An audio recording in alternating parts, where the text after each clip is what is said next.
UN Spacey Wolf Squadron. This is your Wolf Commander, Wolf Tent. I am your werewolf. Back again for this lovely afternoon yet again on WCR. Today, this topic will be talking about the go-to quintessential interesting subject that comes with every fiction. Even if it is romance, adventure, sci-fi, all the above. Rivalry in fiction. We're going to talk about the best rivals in fiction, the best kinds of rivalries, how to write good rivalries in fiction, and what it means to fail at rivalry in fiction.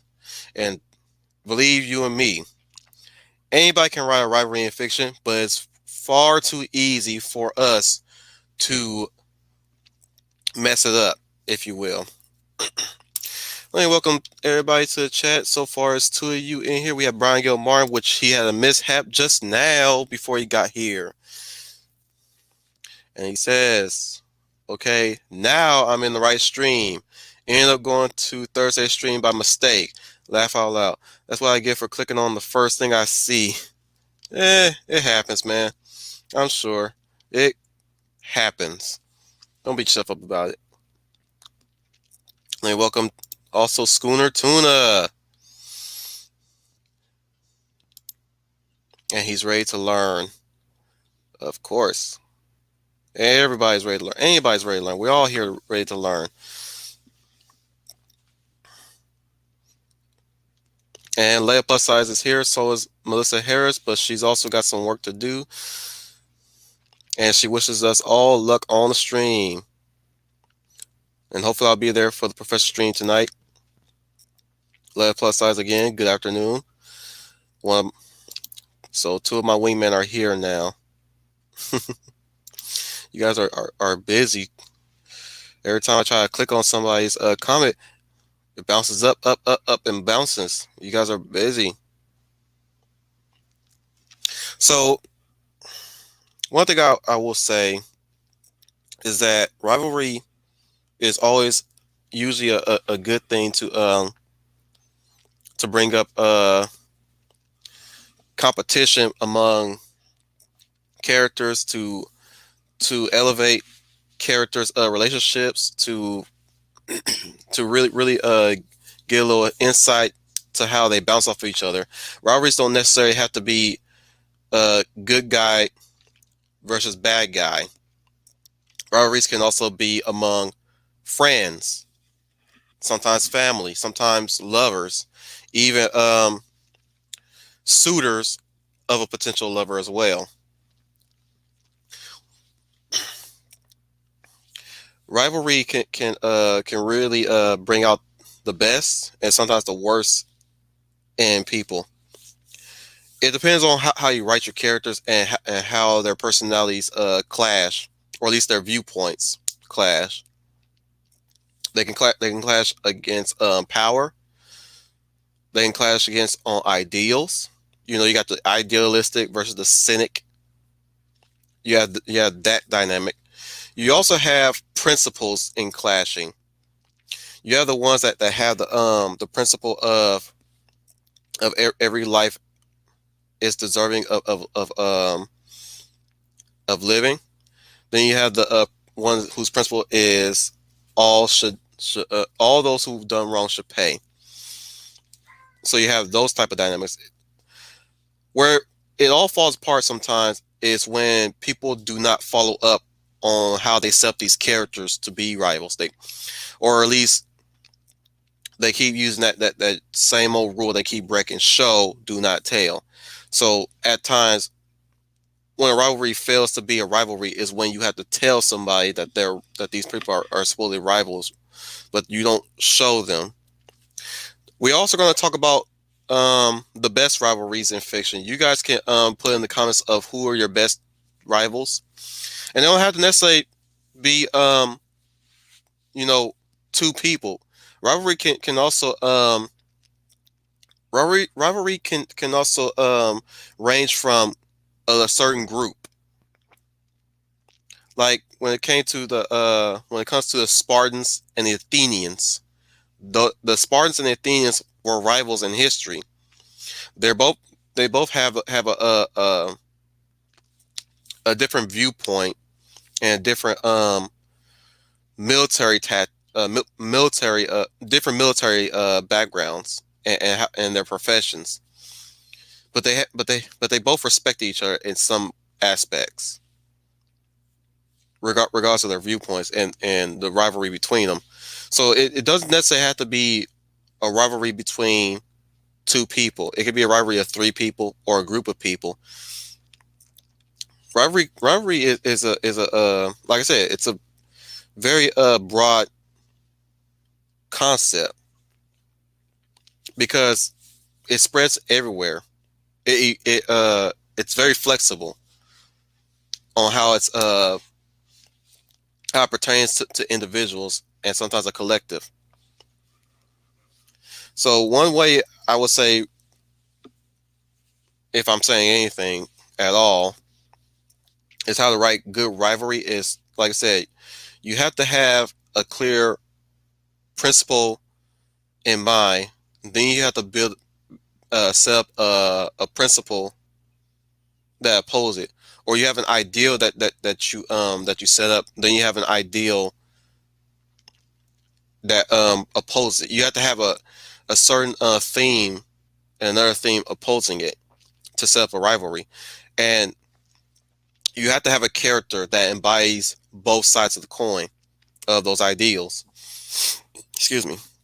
That's how you set up a rivalry. Then you have to put in the work to how their dialogue could bounce off each other to really show that growing rivalry. You also have to make sure it's not one-sided. That's another failure in certain rivalries, is that sometimes rivalries can be written one-sided, and too many times I've seen that.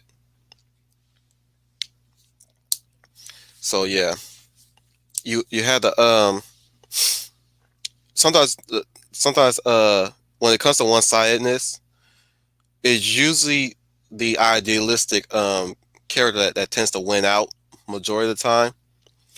There's never an instance where the cynical character tends to prove that he's right, or has a way of proving that he's right.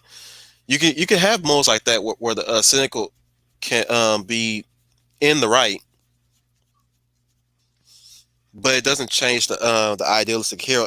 It does make him shake a bit, if anything. If you want to elevate the drama, you can have the hero, or at least the idealistic character, quake in their beliefs to the against the cynic's point of view that actually won out throughout that day, and it makes them, like, you have to have that aftermath. You have to have that aftermath. You know, it really comes down to how you follow up when you bring up points in the rivalry, like a very set up a status quo, if you will. You know, you have to also have a way to have them work off each other really well. If your plan also is to have them be friends in the end, you have to really show that they're starting to be close due to their ideals, due to them seeing each other for, like past that barrier of the the core of their belief system. Now they're seeing each other as human beings. You can even have here's another thing that can really shake up rivalry. You can have a racist rival a person who's non-racist, and the racists tend to stick to their views, but they still respect the non-racist. You can have that going for you.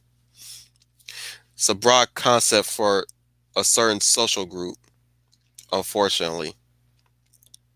But I've seen possibly read many stories where,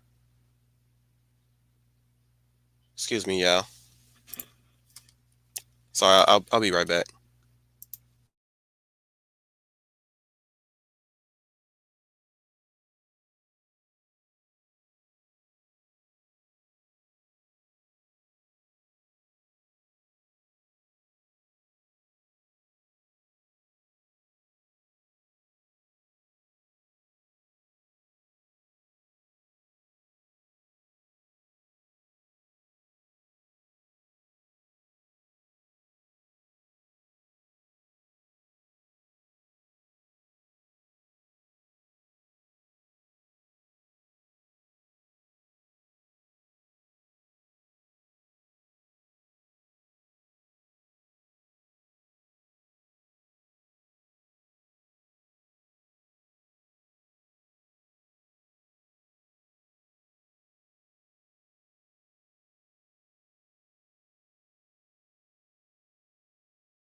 Did not mean to leave you guys like that. I'll continue explaining. I'll also tell you guys what really doesn't count as a rivalry, and most people tend to blatantly. I'm sorry. Let me go back to what I was saying earlier. Yeah, you can have a certain group that a lot of people tend to hate on just for the sake of hating on, without even understanding where that hate where that person's thought process came to be.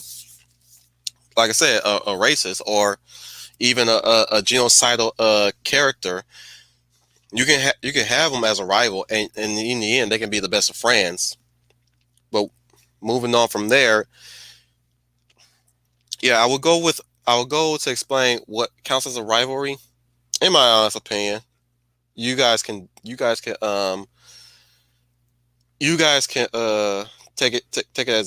as you will, or don't. That's fine, guys. That's fine. But sometimes there's a lot of people that tend to label a certain conflict between two characters as a rivalry, and I'm like, that's not a rivalry. I would never count that as a rivalry. But again, like I said, you guys give me some examples of rivalry in the comments. But I will say this: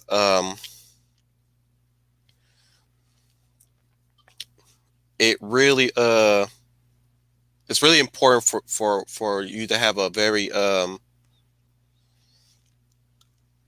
through line to how the rivalry ends as well. You gotta you can't just have it as an open conflict.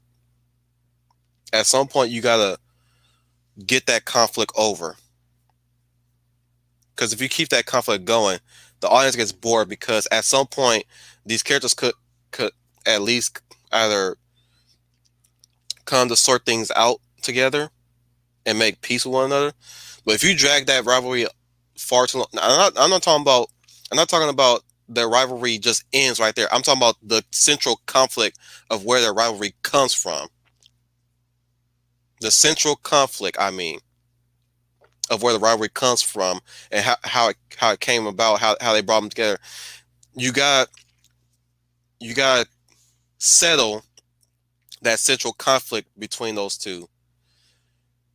They can still stay rivalry. They can still stay rivals, but they're just friends that just tend to be competitive at this point.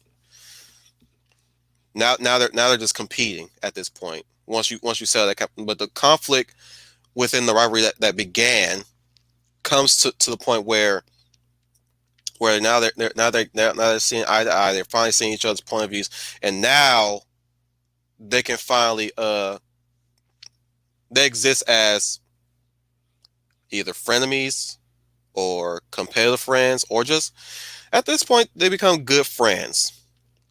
They just have disagreements, but they have the same common interests.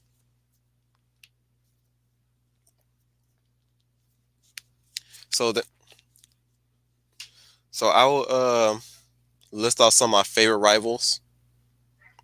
The top one being Vegeta and Goku. Even though a lot of Dragon Ball Z fans tend to crap on both sides, I tend to respect both of them as good friends at this point, especially with Dragon Ball Super, their relationship. Vegeta is at this point no longer in that I'm going to kill Kakarot stage in their rivalry, but but they started off. They started in the beginning as competitors, if you will, and they you know, Vegeta's always been the one that's trying to kill Goku. He's always had this very very single minded thought process trying to take down Goku. That was his goal. But at the end of the day, once Goku got stronger and stronger, and Vegeta has become more mellow now, he's come to have a family. He's seen he's starting to see that Goku went through a lot of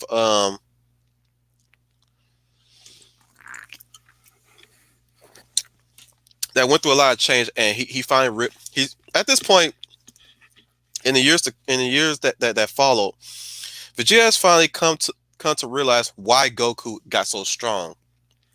In my humble opinion, Goku got strong because he has a family to protect.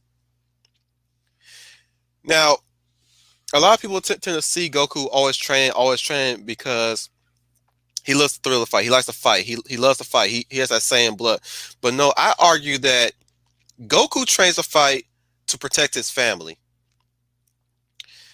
And I will say this: Toriyama has written him to be this lovable goofball in the early days, but now he's just a goofball in later years. Now he's like a flandered version of himself,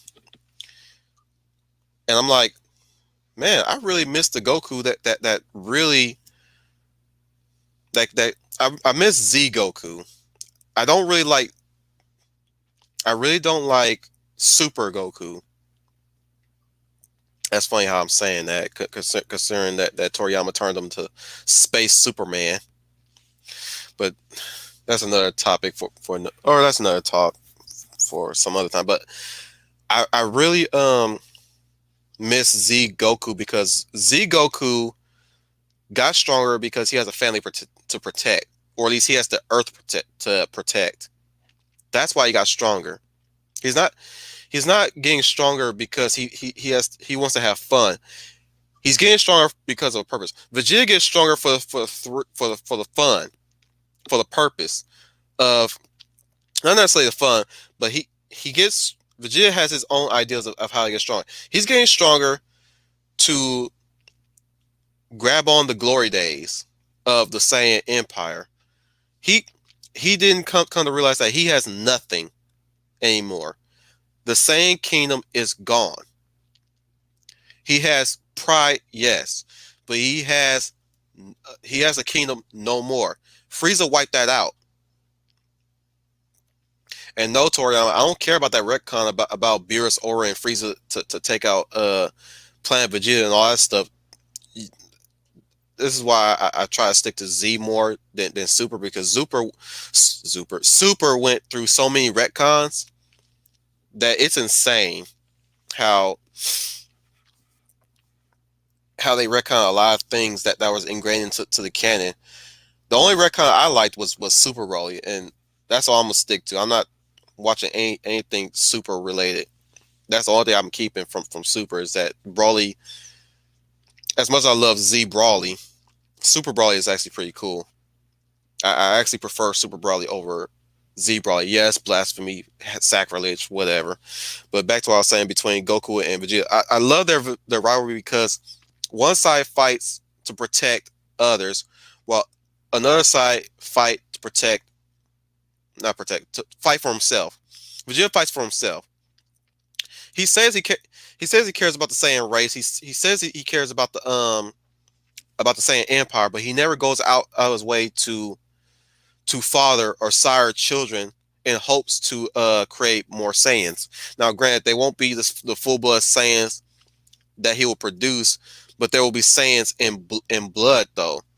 It's not like their race is going to be muddled and tainted. Yes, there'll be half Saiyans, but at the end of the day, they'll be powerful. There'll be a powerful race of beings, regardless of who they lay with. Like Gohan's already gotten started to add in a new addition with Pan. He had, Vegeta brought in Trunks and Bula. Goku with Gohan, Goten. You know, I don't know where I'm going with this.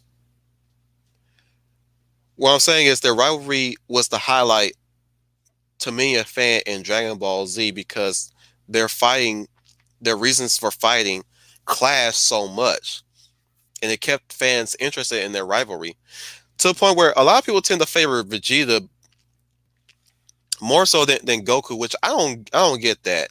I really don't get that, because a lot of people there's always been this contention where they say Goku is a bad father. Goku's a terrible father. I'm like, no, he's not a bad father. I don't know where you got that idea from. You took it from one source, and that's where you that's what you basing your assumptions about Goku on, but you're not actually taking time to look over what Goku did. Goku is actually, here's the thing. I will say this, Goku is a way better father than Vegeta, because the one thing a father, here's one thing I like to reiterate from the war on fatherhood, motherhood.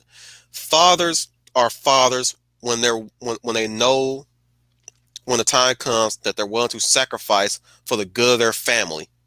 And Goku has sacrificed a lot for his family. He has. He has made lots of sacrifices. He sacrificed his life to save his son with his fight between Raditz, him and Piccolo. Now, that's another rivalry I like too during Dragon Ball. Him versus Piccolo, Piccolo Junior, if you will. Not Demon King Piccolo, the son. That's also a good.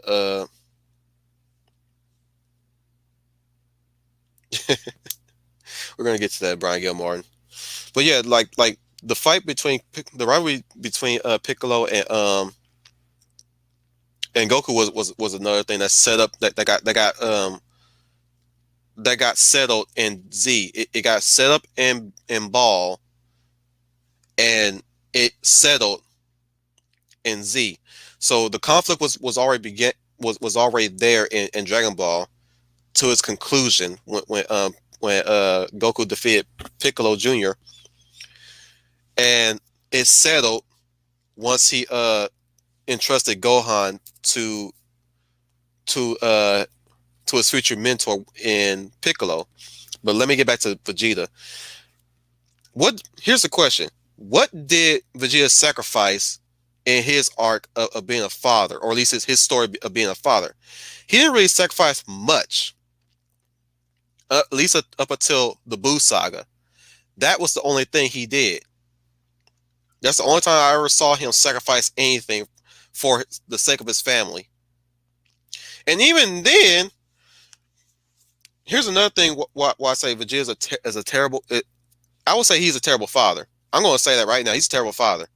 Yeah, yeah. You can make the argument that he teaches his son how to fight. He trains his son daily. You know, he the quote unquote quality time he spends with his son. He don't really nurture his son. Or at least not necessarily nurture. He actually doesn't really connect much with his son. He's a lack for the sake of swearing. He's a shit father. He's borderline abusive. Now, granted, he says the right words that most fathers should say to their son. Man the fuck up. Excuse me. But like, he doesn't really actually connect well enough with his son. At least until GT, where we see a bit of the tough love that he gives, the proper tough love, I mean. But in Super, I say he's a terrible parent, and worse, a terrible husband. That for him to actually for you to get I'm talking about rivals here. Why am I talking about characters?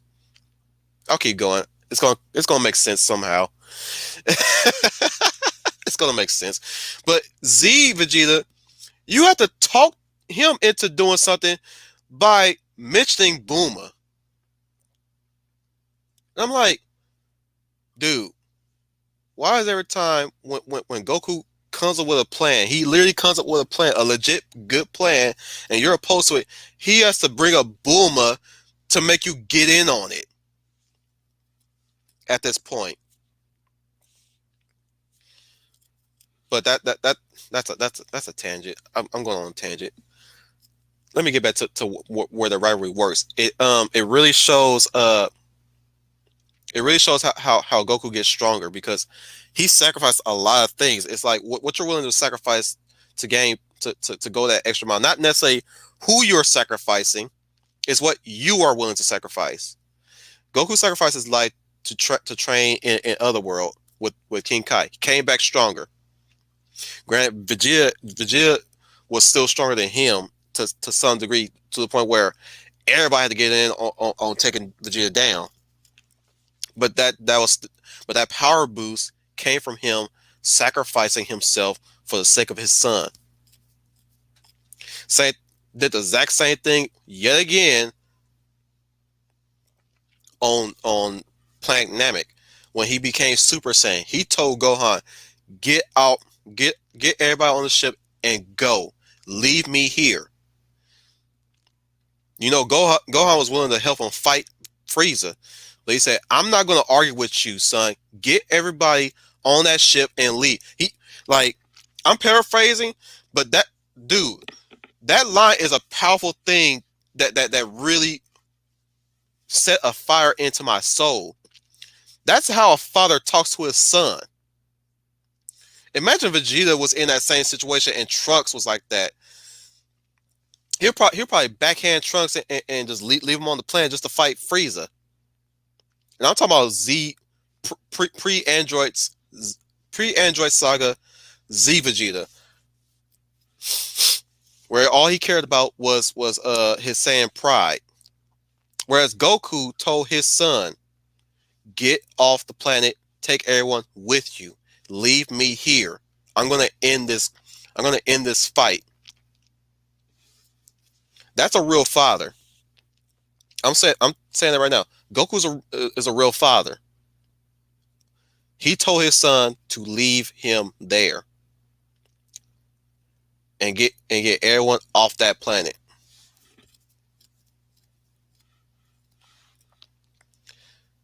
You need to give me context on that, Schooner, when I come up to that. I don't know what episode you're talking about. You gotta give me the episode. But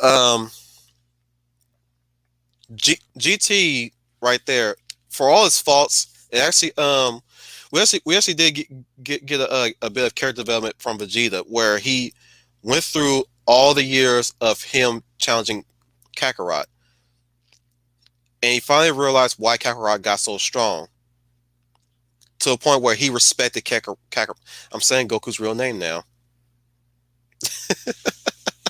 I guess I'm in the mind of Vegeta now. I'm speaking through the mind of Vegeta. So in the mind of Vegeta, he calls him Kakarot. That's all he calls him. It's kind of strange. It's kind of strange how Vegeta knows Goku's real name. I'm guessing Raditz may have told him at some point. But still, like how could he have known that Goku name was Kakarot? I'm a little off topic again. Let me get back on. Vegeta acknowledges Goku's strength in GT, and that was like the biggest highlight for me. And at that time, I was a Vegeta fan. Make no mistake about that. I was a Goku fan still, but I was a bona fide Vegeta fan. I was like when Vegeta gave that torch to Goku in GT, I was like, dude, that's a big man. That's big man words. Like he matured, you know. So I was proud of Vegeta there. I was very proud. He acknowledged Goku as his better. Even more so, he was even able to do the fusion dance with Vegeta. With Vegeta, Goku, with no hesitation or no I would say no pushback that much, because they did do the Pator fusion before in Blue Saga. So he's no stranger to fusion. Grant, we did have to we do have to backtrack into Fusion Reborn, where in a way I think um I think Goku had to talk him into doing it, but I'm trying to remember whether or not he did it by mentioning Bulma or his son. I think he mentioned his son, and that's where Vegeta straightened up. It's like you have to really tug the leash on Vegeta sometimes. But I'm gonna get off of them. Another good rivalry, my favorite rivalry, was always Batman and Superman, and I will reference my favorite story where you get inside their heads and you get to see their perspectives and how they clash, but at the same time see the goal at the end. They have the same common interest. Superman, Batman, Public Enemies was like one of the biggest stories I've read between these two, and I don't know who wrote that book, but they did a really good job on writing Superman and Batman at the same time. You had when they were on the run, at least after Metallo attacked Superman and put that kryptonite bullet into him, or at least that kryptonite shot into him. You had this one scene where Superman and Batman are well, Batman's carrying Superman to the Batcave so he can get treatment, so he can treat Bruce Clark. They actually call them. I think they call themselves by their names while they're in the sewers. Actually, yeah, I think they say their real names while they're in the sewer, going to the Batcave.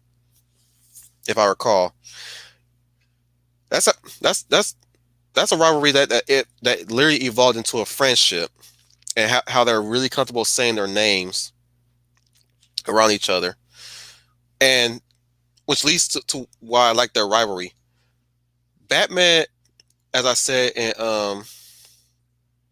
one of the streams, that he's the one that faces his fears. He uses his fears to fight crime. He does things that Superman would never do, which is torture through interrogation. He wouldn't he wouldn't be the bully like Batman would be to villains, to crooks. And he has his own different views of justice, whereas Batman has his own different views of justice. He has fear, he has tactics. He that one would say would still question, and we can still have that debate whether or not Batman should go to jail for all the things he's done. Which I don't know why people bring up that argument. Of course, he shouldn't go to jail. And Superman, he's by the book. He's a Boy Scout. He's by the book. He does things within the books. He don't really. I don't think he really does everything that Batman does. But he has his own way of fighting justice. Of course, we all know that. We know how Superman operates. One rivalry I also like. Trying to remember. I don't want to bring up Yu-Gi-Oh and Yugi and Kaiba. It's a good rivalry, but I can't really comment on that. It's been a long time since I watched Yu-Gi-Oh to really comment on their rivalry. To bring up anime characters more.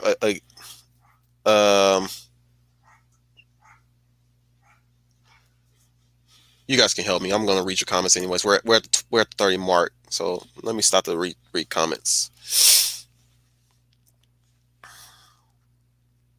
Yeah, start from the top. Now we're here. Start from the top. Now we're here.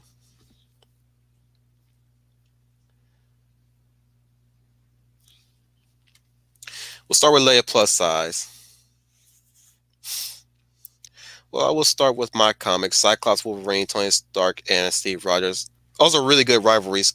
You have Cyclops and Wolverine. Cyclops and Wolverine are rivals in the regards of the love triangle at times, but they're also I would call the rivalry the leader versus the maverick.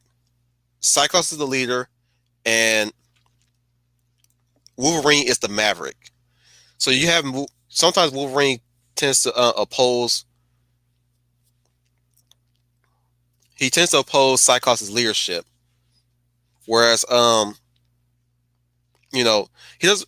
Cyclops don't necessarily let that Wolverine get away with most of the stuff he does, but he tends to be a bit lenient with Wolverine because sometimes Wolverine does get the job done, despite what he do to get the job done. I mean, after all, I'm the best at what I do, and what I do ain't pretty. Pretty much like that.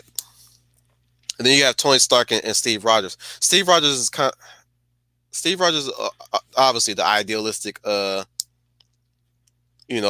Scout, whereas sometimes Tony Stark is the cynical, realistic sorts. So sometimes Tony will do some stuff that we tend to head tilt on. Some people can agree with it. Some people will say, "Yeah, you need to calm down, Tony. You need to tone it down." Tony has done some stuff that I was like, "Really, dude?" Especially with the Superhero Registration Act and make no mistake about that. I think it was Tony that brought up did the Superhero Registration Act in Civil War, the comics, not the movie. The movie, the Accords came about from the world government, I think, or at least the UN. Yeah, it came from the UN. Whereas in the comic, Tony drew up the Registration Act. So I'm like, that's a bit sketchy there, Tony. That's a bit sketchy. You of all people that did this, but he only did that because obviously you get where he's coming from, or at least most people get where he's coming from now they've watched Civil War the movie. And I will say this from where I was sitting, I still sit firm. I still stand firmly with Steve, but I also at the same time agree with Tony where he he makes a point. Tony makes a good point. Their rivalry ticks what the right check marks for what makes a good rivalry. Both sides see each other's point of view, but they stand firmly where they are. But sometimes they do give way leniency to let that in, to try to adapt with that, and it makes them better. It makes them better at the end of the day. And let's not forget, guys. You guys try to say that Cat will never sign the Accords. He almost considered it. He almost considered it. So long as he was going to sign the Accords, so long as the government do not have overreach on Cap and his crew. You know, and like I said, Tony presented a good argument. So did Steve. He brought that good. He brought up that argument like what the government sent us to where we're not supposed to be going, or where if we're needed most, and the government sends us somewhere that should not be worth our time. What if they send them to only government interests while ignoring the little guy? That's where Steve was coming from. Where Tony was coming from is that you guys are loose cannon still. Like just remember, even though you guys can operate outside government interests, you are still held accountable for the collateral damage that you cause. And that's all the government wants, which is true. They do cause collateral damage at times. Truth be told, we cannot hang on to that argument too long because majority of the time the collateral damage is done by the villains too. That's not to say that the Avengers are absolved from the collateral damage that they cause, though. They're not absolved from it, but I will say they should not be held completely responsible for the collateral damage that they cause. I like Linkara's assessment to the Civil War event. There will always be villains. That's the thing. Just cause you register the superheroes does not stop the villains. There will always be crooks. That's why I stand firmly with Cap, because like the truth is, regardless of where you put more red tape, it's not going to stop villains. There will always be evil. You're pre- they're trying to put a cork in a leaking ship. That's what they're doing. They're not repairing the damage. Uh, Also from Lay Plus Size, but here's the thing: Lay Plus Size, Luthor and Superman. That's not a rivalry. That's conflict. That's conflict. They're not really rivals. They're enemies. They're opponents. They never came. I will say this. Here's the thing, Lay Plus Size. Only way I'll able ever call it a rivalry is if Luthor stopped being a villain. At some point, Luthor stopped being a villain and decided to really work with Superman with no baggage, no scheming, no backstabbery. He's going to work with the quote unquote God to better humanity. That's the only way I can see if it's a rivalry. At this point, with the way how they're written throughout the ages, that's not a rivalry. That's a that's a that's just superhero. That's a hero and villain thing. I know I said that earlier, but like that, but the what, like I said, excuse me, Luthor and Superman is still villain versus hero. They didn't come together at the end to work together. Yes, they have they have done some things. They have come together against a common enemy. Yes, that's not a rivalry though. That's just them. You know, truce. They call it truce to stop. I give you an example. The dark side thing in Unlimited. Luthor is still a crook at the end of that battle. He's gone though, but still, had Luthor was still around, they would still he would still be a villain at the end of the day. So, and also he doesn't respect Superman. He doesn't really come to respect Superman that much. He still hates Superman. Brian Gill Martin. In Dynasty Wars, the kingdoms of Wu and Shu are rivals to each other as well as allies. They were united in opposition to Wei, but opposed in laying claim to the Jing province. I'm not I'm not that deep into Dynasty Warrior lore, but I agree with you. It it goes with the rivalries between nations. Schooner Tuna. One side rivalry suck because it's the creator taking a side and defining what's right and wrong. Exactly. That's what. Yeah, that's exactly what was. You never. That's the thing. You should never ever paint one side as one side. Now, you know what? I kind of screwed up talking about Vegeta and Goku's rivalry. Nah, I'm gonna keep going. Float. I will say this. I'm willing to admit that I made a mistake with explaining Vegeta and Goku's rivalry, because it did become a bit one sided towards as the years went by with Dragon Ball, Z, GT, and work. It's way worse than Super. I think. I think it's way worse than Super when it came to Vegeta and Goku's rivalry, because there was never a moment where Vegeta. I mean, I'm pretty sure there's been a moment where Vegeta's done something and he was correct. You know, it was the correct action. In fact, but as far as the rivalry went, I would say Goku and Piccolo's rivalry was more of a better display of good rivalry writing,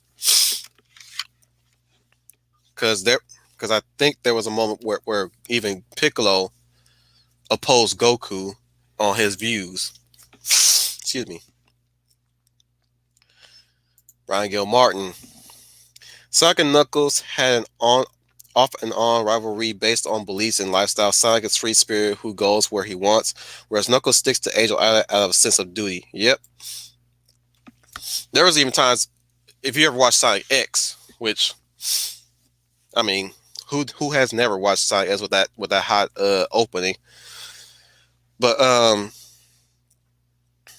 there was a growing rivalry, or at least a resentment within Knuckles and Sonic at that point, because Sonic is dropping in the eyes of Knuckles. He's seeing Sonic as selfish, and all Knuckles want to do is get home. He wants everybody to go home, back to Morbius. Whereas Sonic is trying to help, the humans on Earth while Eggman's there. And all, like I said, all Knuckles want to do is go home. Dude, we need to go home. We're not supposed to be here, you know. But of course, I think that was triggered by Robotnik telling Knuckles a different story, and I think that's what happened. Same thing with Leia Plus. Same thing what I said about Lex Luthor. The gods and Titans were not rivals; they were enemies. Think about Leia Plus Size. If they're rivals, why is it that the Titans are still are all dead? Most of the Titans are all dead, and hell, most of the Titans that still survived are either in servitude or at least imprisoned. It's not really a rivalry. That was an opposition of opposing. That was a war between opposing forces. The gods respect the surviving Titans, yes, but there's still a holes towards the Titans. That's why I made the comparison with the Spartans and the Athenians, because those guys are still around.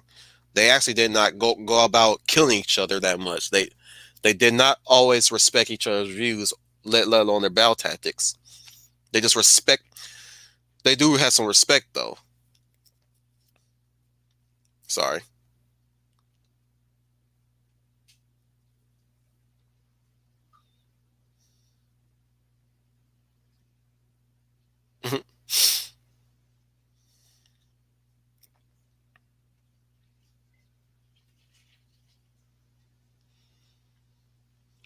I like how you bring up Professor Magneto, Lead Plus Size, because that's another good example of rivalry. Now, a lot of people tend to compare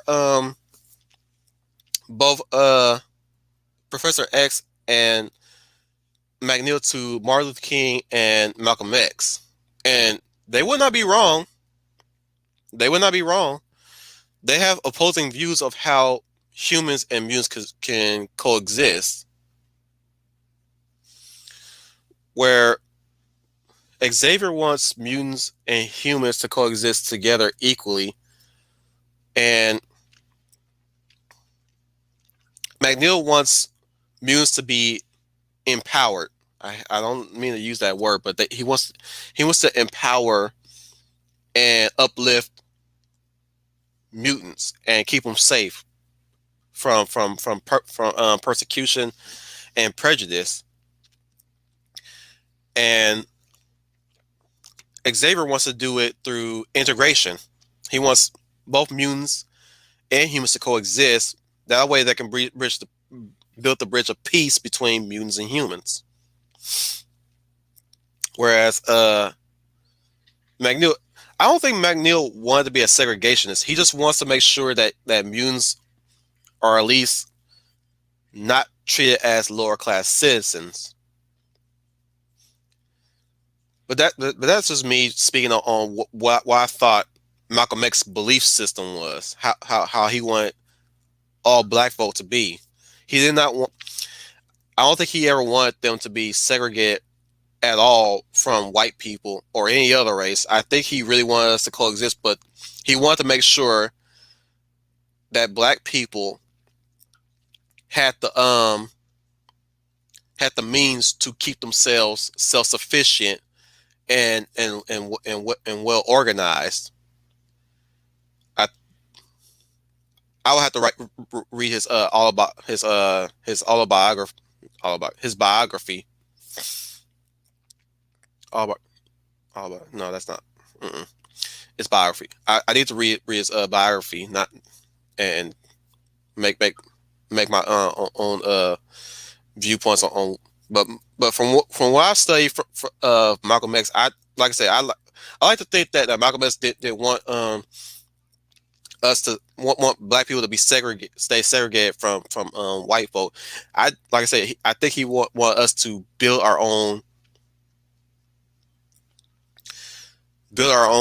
stuff. He wants us to have our own products and stuff like that. He wanted to uplift and he wanted to uplift black folk to a greater standard.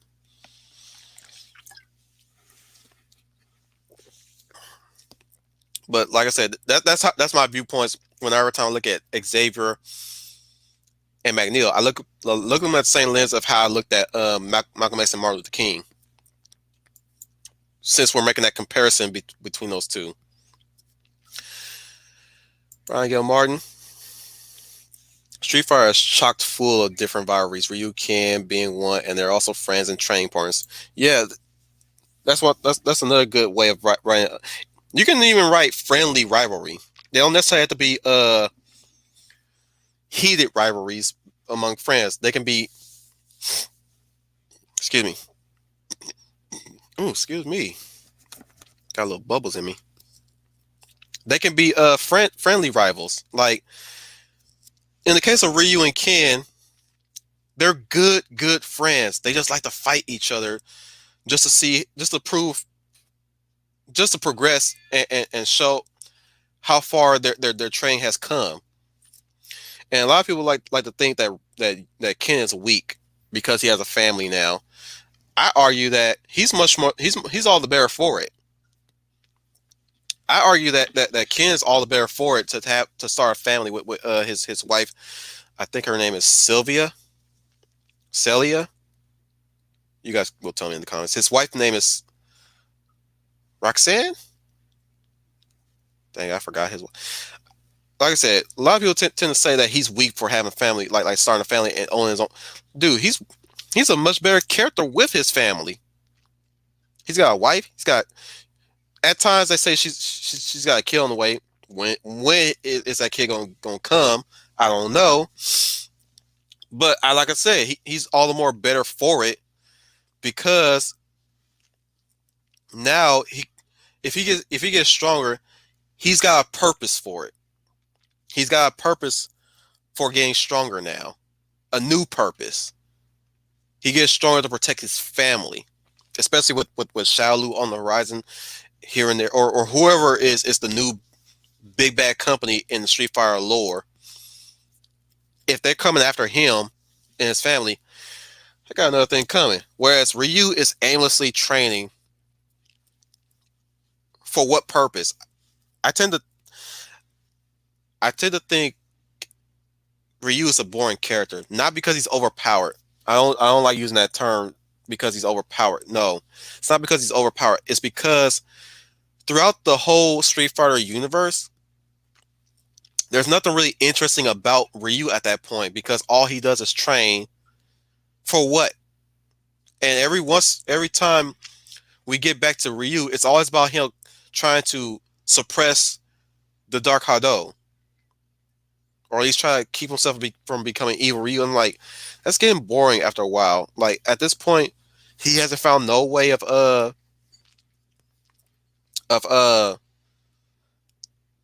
coexisting with that demon inside of him.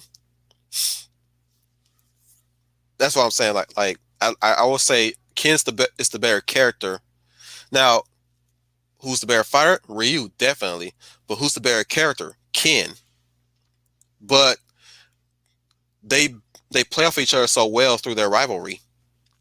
And Ken can still keep up with Ryu despite Ryu's strength. There's always I always like Street Fighter 4 Ultra Street no Super Street Fighter 4's opening where there's a moment where Ryu gets overpowered by Ken, and it's like basically what Capcom is saying to everybody: do not try to write Ken off. Ken can keep up with Ryu, definitely. Trust me. It's like a lot of people keep thinking that Ryu is stronger than Ken. Like, no, Ken can keep up with Ryu. Trust me. Why do you think they're always showing Ryu on the ground all the time, despite him being very powerful? Schooner Tuna, I always felt there was aspirational rivalry where both bring out the best in one another. Frenemy rivalry, where they were friends, did not start as friends, but have respect for each other. One example would be Zuko and Aang. And now that's an interesting rivalry in itself. Zuko and Aang. Zuko was a villain. Remember that. He was a redeemed villain too. But they became friends at the end of the series of Avatar: The Last Airbender, and it's only through their connection of the ages, Aang being Aang being his reincarnated I'm gonna say great grandfather Roku, technically, technically because he was because he's a byproduct of both worlds. He's a byproduct of Fire Lord Sozin, which Fire Lord Sozin symbolized the growing power of the Fire Nation, whereas Avatar Roku symbolized the opposing ide- ideal that challenged the Fire Nation's new ideal through Sozin. Now remember, Zuko is the son of Fire Lord Ozai and his Fire Queen. I'm gonna say that I'm not sure what I don't know what they call the queens in the Fire Nation, but I'm gonna go with that Fire Queen, uh, Ursa. Ozai being born from the lineage of Sozin, and Ursa being born from the lineage of Roku. So that technically makes Aang his great whatever grandfather by reincarnation, but it's now his friend. And that's like at that point. No, actually, before that happened, we all remember that the Blue Spirit episode where Aang asked that question: if we were born under different circumstances, do you think we could ever been friends? That was a setup in their rivalry, by the way. That really laid the groundwork for the rivalry, especially when Zuko was always pursuing to capture Aang for his one-sided his narrow-minded goal, which is to restore his honor to the Fire Nation, to be part of that Fire Nation again, to really show his father that he's not a screw up. Daddy issues never won out at the end of that day. It's more of I'm my own person now. He stuck it to Dad. I'm my own person now, Dad. I don't need you. No, I'm kidding. I'm kidding. I'm done playing. But yeah, that's what to go where you're go with what you're saying, Schooner. I like that rivalry too, the aspirational rivalry where they're frenemies sometimes. And they're like even after Zuko had joined the group now at his full redemption has come full circle.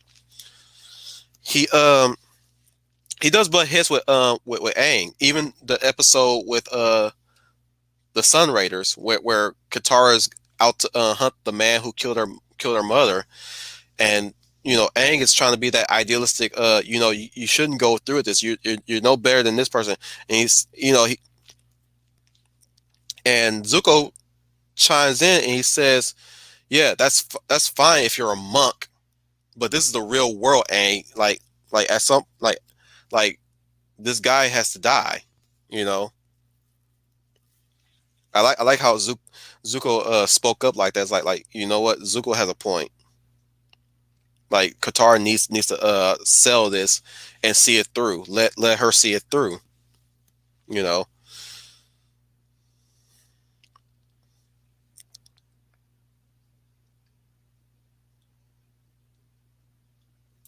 that's what I mean by the when it came to Batman and Superman Schooner, two sides of the same coin. Uh,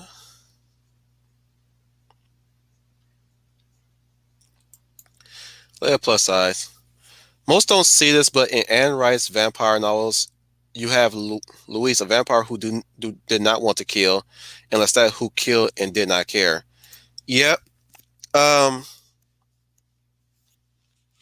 Now here's the tricky part about that though, is that um there's a disparity between those two. When you read Interview with the Vampire and then you get to Queen of the Damned, there Anne Rice rewrote Lestat in a way in Queen of the Damned, because we get Lestat's point of view in Queen of yeah, I cannot speak. Queen of the Damned. He makes mention that Luis said some very disparaging things about him in the interview, which what happened in Interview with the Vampire. Like, you can almost say that Louis embellished a lot of things said about Lestat. In other words, it made Louis a bit petty. You know, made him a bit petty. Also, the whole not killing and killing thing. Louis still kills. It's just the fact that he doesn't kill humans. He kills animals. So in a way, you can make the argument that Louis is kind of a hypocrite if he says he doesn't kill. I mean, you can understand why he doesn't kill, because he felt the pain and torment of his victims, which is kind of lead credence to him being a vampire with a soul. But he still killed animals, so I'm like questioning: does he feel the animals torture souls when he feeds off of them? Because he's using them as an alternative food source, and yes, you can make the argument that yes, that's probably a preferable thing to do if you're a vampire, is feed off of animals. But does that make you better than any other vampire that kills humans? I argue that that doesn't make Louis any better. I think I'm not fully through Interview yet, but I think Lestat made a backhand comp. Uh, Not backhand comp. I think he made an argument towards Louis about him killing animals and stuff. I don't know. Make no mistake, late plus size. That is a good rivalry though. That is a good rivalry because, like I said, you get both sides. Um, you get both hunters' way of thinking in that one. Excuse me. Kenshiro versus Shin from Bragamar. It was a great rivalry to kick off Ken's journey in Fist of North Star. Yeah, uh, even though it's more of a they started off as rivals, but they became rivals, but they turned enemies at the end. But I would say, as much, I gotta stick to my gun. I don't count that as a complete rivalry. I would say, him versus Toki, I think would be a better rivalry, or him versus Ray, be a good rivalry there. I guess it's a start with him and Shin. I mean, you know what? Maybe I can bend it a little bit. I guess before you, I guess if you say it before they even became enemies, yes, you could say that they were rivals in the school that they were raised in to train. Yeah, I would say, yeah. You know what? You're right. They are a rivalry. They just became. Unfortunately, their rivalry did not end with them being friends in the end. They became enemies at the end. I could be. I will take responsibility for contradicting myself. I will take responsibility of that. If that was a contradiction, I'll take responsibility for that. Omega Red's rivalry with Wolverine will start off when Wolverine, Sabretooth, and Maverick stole the carbonadium synthesizer during the Cold War. I don't know. I haven't heard about that. I haven't read that story. I didn't even know they were rivals. I would say Wolverine and Sabretooth are rivals. Enemy rivals, yes. But yeah, I'll go with that. I'm I'm all over the place, guys. I always thought My Hero Academia has a unique spin on the rivalry. Most of the heroes are trying to compete to be All Might's rival. Do you agree? Not read the manga yet, let alone seen the anime, but I'm going to have to agree with you there, especially with Deku and Bakuno. Did I say his name right? Bakugo? Bakugo? I think it's Bakugo. Yeah, Bakugo. Those are great rivalries too. And who's that? Who's that firehead? Who's that fire dude? That fire and ice dude? I forgot his name. Brian Gil Martin. I'll bet you those people who say Goku's a bad father only watched DBZ. That's where it stemmed from. Brian Gil Martin. They got see.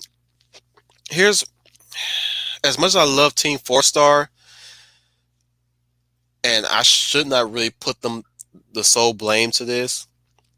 Actually, I will not blame them for this. I actually blame those who watch them religiously and just really take they take their abridged as fact. Now, that's something you should not do. Especially, parody is not fact. Parody is exaggeration and comedy. They take in topics and blow them out of proportion for comedy effect.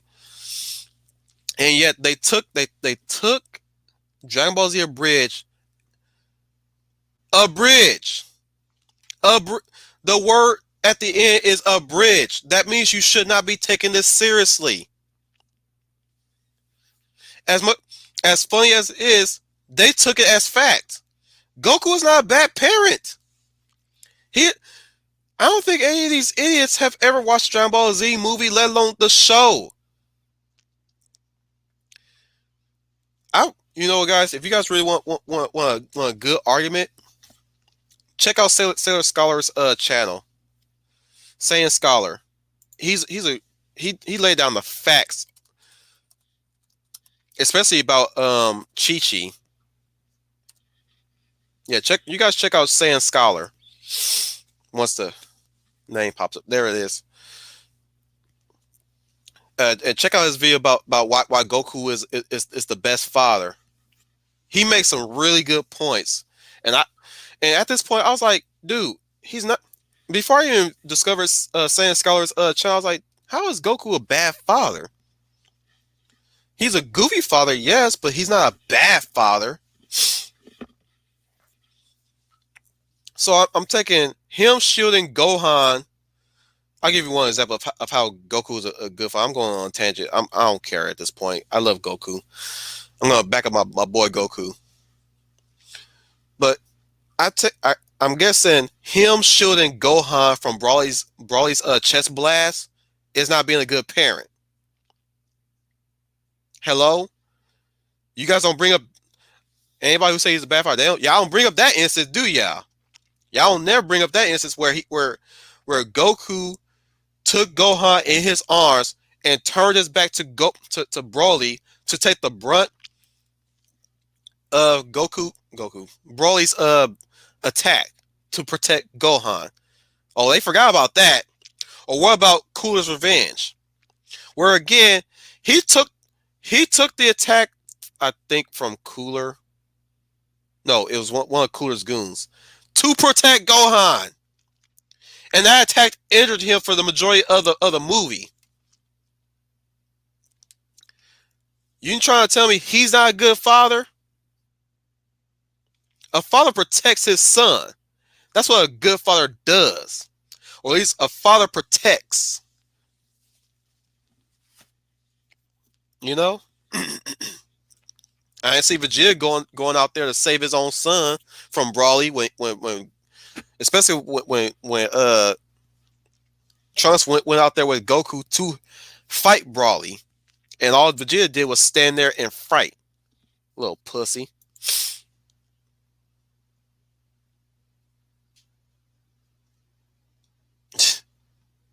That's kind of funny, Schooner. Schooner Tuna. The Vegeta monologue tangent does tie into rivalry. How many rivalries are born from family, pressure, pride, legacy, and so on? Trunks Goten rivalry shows hatred doesn't have to be generational. You make a really good point. I would even say that Goten and Trunks' friendship should be what Goku and Vegeta's rivalry should boil down to at that point. Should have boiled down to, but it really showed how yeah, you're right. It don't have to be transition generational. Sometimes rivalry can be an extension of a friendship, and Goten and Trunks make fast friends really good, and they've been inseparable since then. Inseparable since then, even in the years of GT.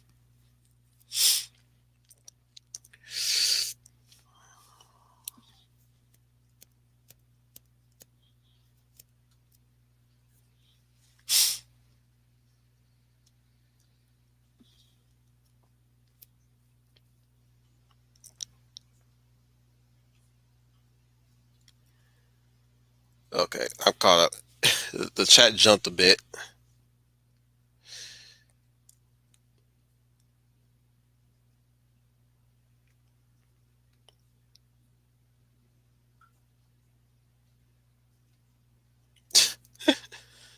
That's true, Schooner. The professor hardly ever watches anime.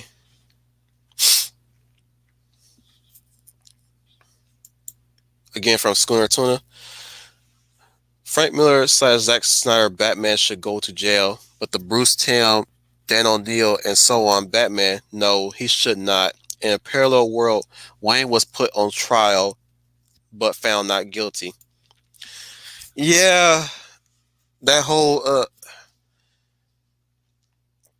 that's why I regret praising Zack Snyder throughout the years when he after he especially after he made Watchmen. I really held out hope that Zack Snyder had the chops to do the DC Universe justice, and he could have. Here's the thing: he could have, but he chose not to. He chose to cherry pick what he liked the most, which is the Dark Knight Returns. And you guys, if make no mistake, guys, you think he did Superman bad? I still remember this interview he said about Batman and how he would have had Batman raped in jail. Fancy that one. Like it could if Snyder had his way, it could have been a lot worse with Batman. If you didn't like how Batman was portrayed through Snyder's eyes, oh, it would have been worse. A lot worse. He has here's the thing. He has no respect for both Superman and Batman. That's the problem with Snyder. He has no respect for any of the superheroes that he's writing. He just want to write Watchmen. That's why I think he should have stuck. I think it would have been best for him to just create his own material, like Sucker Punch, because Superman's Doctor Manhattan, ineffectual, godlike, apathetic, detached, and he wrote Batman like Rorschach, uh, zero focused on a narrow-minded goal, brutal, overly brutal, and not compromising at least until at the end, which is I'm not even gonna get into how you know uh Leia plus size. I would say that about Wolverine. He will do what he has to do, get the bad guy. Cyclops will try to use more reason and work as a team. Yep, they bounce off of each other really well if written correctly, though. Because majority of the time, people tend to write them as uh, what's a better way to describe how badly they're written? Soap opera rivals, soap opera drama can never. Whenever time I see them competing for Jean Grey's love and stuff, I'm like soap opera drama. I don't like it in my comic. Now it's almost in abundance in comics today. Scooter Tuna. The Accords were such a MacGuffin plot in the film. Tony Stark in comics drafted the act because he was trying to game the system and playing the long game, but Cap knew it wouldn't work in the long term. Yep, exactly. Game of Leia plus size. In case of Civil War, I agree. Both have a point. I lean more to Steve, and you know why. Of course we do. But also, I felt if the government had too much control over them, they would be like slaves. Yep. Now, going back to what I was saying, Tony wouldn't allow that to happen. I know that for a fact. Tony would not allow them to be enslaved like that. Because I'm pretty sure he would have been working closely to the government to make sure that Cap and everybody else would not be yanked on the chain and be restricted by red tape. I'm sure of that because Tony throughout that movie, you can see, man, I cannot praise Robert Downey Jr. enough because the way how he act as Tony in Civil War, the way how he brings Tony to life in that movie, I cannot overpraise him enough because the way how Tony talks throughout Civil War with Robert Downey Jr. as the actor to play him, he almost had me convinced too. I was, bruh, I put myself in Steve's shoes, and I was sit. It was like me sitting where Steve was sitting, and listening to what Tony was saying. And man, oh man, he almost convinced me in signing my name on the Accords. That's how good Robert Downey Jr. is in that role, and it's a shame that he's no longer doing that role anymore. You know, but it was fun while it lasted. Like that's what I loved about Civil War, and I keep harkening back to that scene with them and him considering where the moment Steve was about to sign his name, at least until unless he stopped midway when he found out what Tony did to Wanda. You know, that's the only reason why he didn't sign his name. Plus Steve was still looking for Bucky at the time, so there.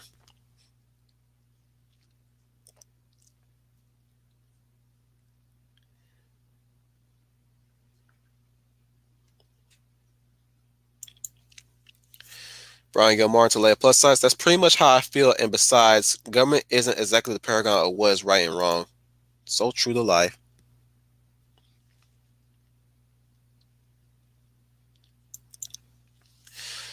Again, lay it to Brian. I agree 100% because I hate that Ross guy. Sometimes I wonder what was his real motivation for those Accords in the movie.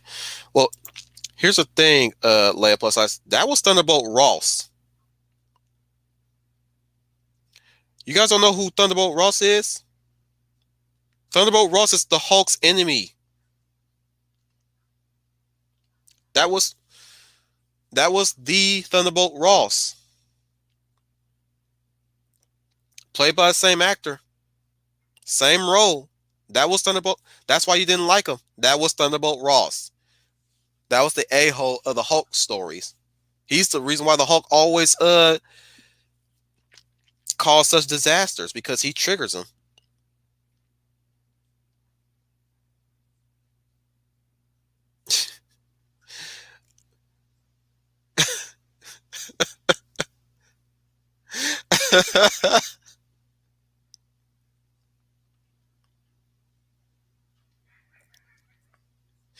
The true bad guy was I would say Ross is not a bad guy. He's an a-hole. That's all he is. He's an a-hole. Uh, there wasn't really a true villain aside from Zemo in Civil War. It was more Civil War is more of a character piece than the actual movie about good and evil. That's what Civil War. That's what I loved about Civil War. Civil War was like the big movie where it was a character piece, and that shook up the status quo once we got to Infinity War. best cap. I would say I still love Winter Soldier, but to me, Civil War is the best Captain America movie to date because that was a character piece, and we finally got a movie where it centers it centers around one character. The character's in the movie title is the character's name, but we had every character in the Marvel Cinematic Universe in one movie instead of a Avengers movie.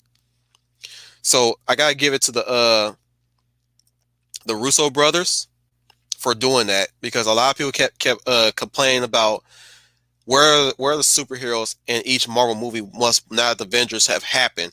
Like where's Captain America and Iron Man 3? I'm like, truth be told, I didn't care. I'm like, I don't care. They're doing their own thing. They're doing their own thing. Okay? They're not everywhere at once. Cap might be in Africa somewhere doing a mission. Same thing with Falcon, probably with him. Black Widow. If you watch Captain America Winter Soldier, they're a team. Falcon, Black Widow, and Captain America are not. It's cemented that they're a team now. So how else would they be anywhere near Tony Stark doing their own missions? Same thing with Tony Stark. He does his own thing. They're not always together. Unless it's an Avengers level mission, then they're together. People acting like they should be linking up. Like, bruh, you must never read a comic before at all, have you? They're not always there together. Same thing with Spider-Man. You think Iron Man's gonna be there with him to stop the bad guys? He's not everywhere at once. Thank you, Brian, for correcting me. It's Eliza. She's a beautiful woman too. She's a lovely woman. That's one thing. That's one thing I love about Street Fighter. They made that marriage feel real. Him and Eliza, their marriage feel real. Even though they're fictional characters. Even though they're fictional characters, that marriage feel real. Hello, Matthew Flynn. Matthew Flynn, as I said, a Flynn is never late. He arrives just as he's needed. And yes, I like Dante and Virgil's rivalry from Devil May Cry. Yeah, bruh. Devil May Cry 3. Let me tell you, Virgil was the bane of my existence, but I love his rivalry with Dante. Definitely. And I love how their ideals uh, the concept of their ideals clashing with each other. Like I said, we'll never see Dante saving humans, but he does fight to protect humans. Whereas Virgil fights for himself. Virgil wants power. He wants to inherit their father's power to get stronger because he saw himself as weak, unable to protect his mother. Whereas Dante may have felt the same way, unable to protect his mother, but it's through his mother is why he wants to protect the human race. That's how I saw their rivalry. Whereas Virgil wanted strength because he wanted the strength to protect others. He had the selfish goal on wanting strength to protect others because he couldn't protect his own mother. Whereas Dante, through his mother's passing, strengthened him to protect humans. Like I said, even though we don't see him half the time protecting and saving humans, he's going to fight the source that will stop humans from being killed. He'll slay demons to protect humans, and that's because of his mother's passing. So his mother's passing strengthens Dante, whereas their mother's passing embittered Virgil, and he's got that self-resentment within him, which is why he grabs power.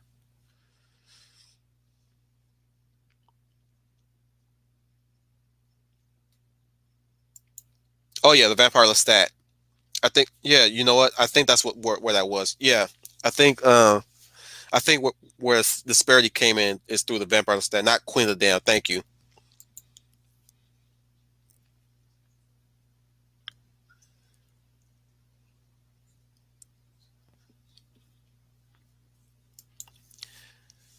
Matthew Flynn.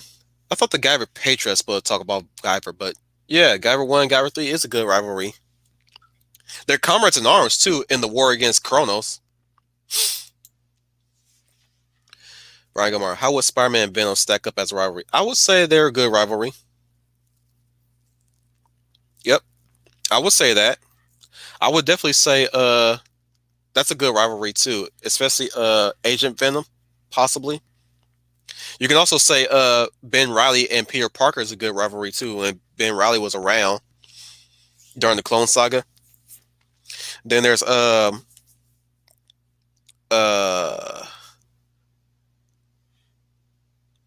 Gwen Stacy and Mary Jane. Later on, Mary Jane and Felicia.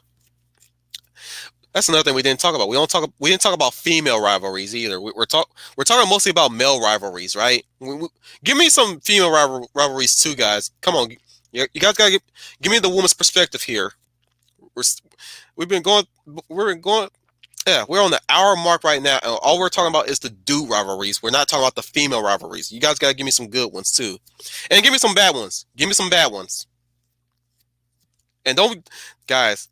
That again, bring up bad rivalries too, guys. Uh, Brian Gilmartin again. Snyder wanted every adaptation to be watched. I made that assertion because my wife kept asking me why is Superman so sad and why is Batman so mean and stuff. Like it's because I told her it's because the director Zack Snyder wanted to he's so stuck on Watchmen.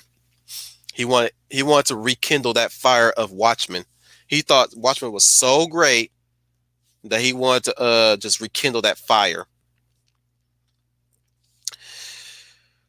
Scooter Tuna. The Goku tangent fits in with rivalry as well. How many rivals are born because a hero is championing and applying the important lessons instilled in us from our fathers, mothers, and so on. Yep.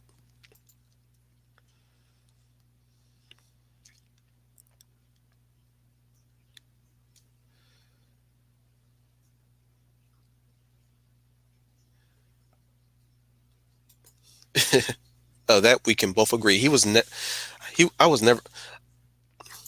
Here's the thing, and I'll say this. Um, you guys remember Hulk 2003, right? And in that movie, Thunderbolt Ross was played by Sam Elliott. Personally, personally, I like that version of Thunderbolt Ross. And here's the thing, the version of Thunderbolt Ross and Hulk 2003, I love, but I respect MCU Thunderbolt Ross too. And our official Joni is here too. Welcome everybody. Welcome everybody. Hey, hey, hey, people.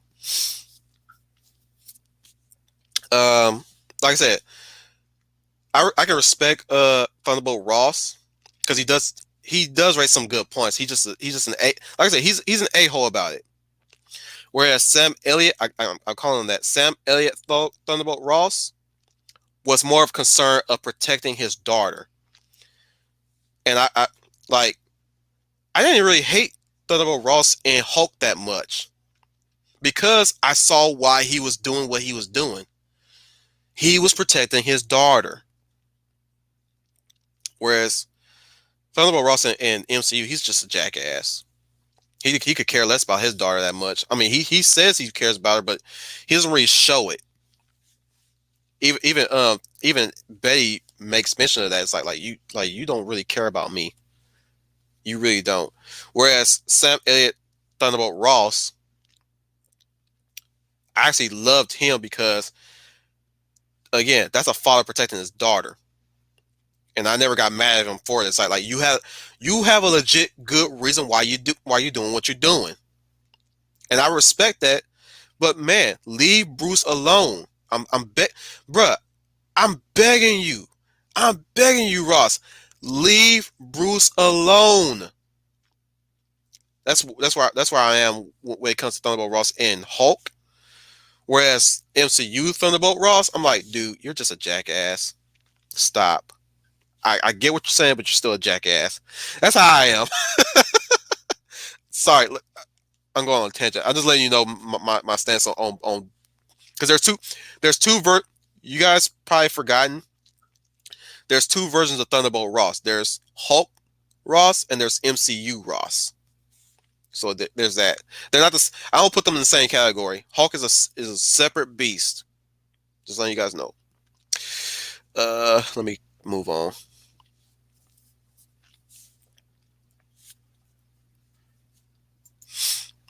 Brian Gil Martin. Now that I think about it, I hated Zemo too. What a smarmy little weasel he was.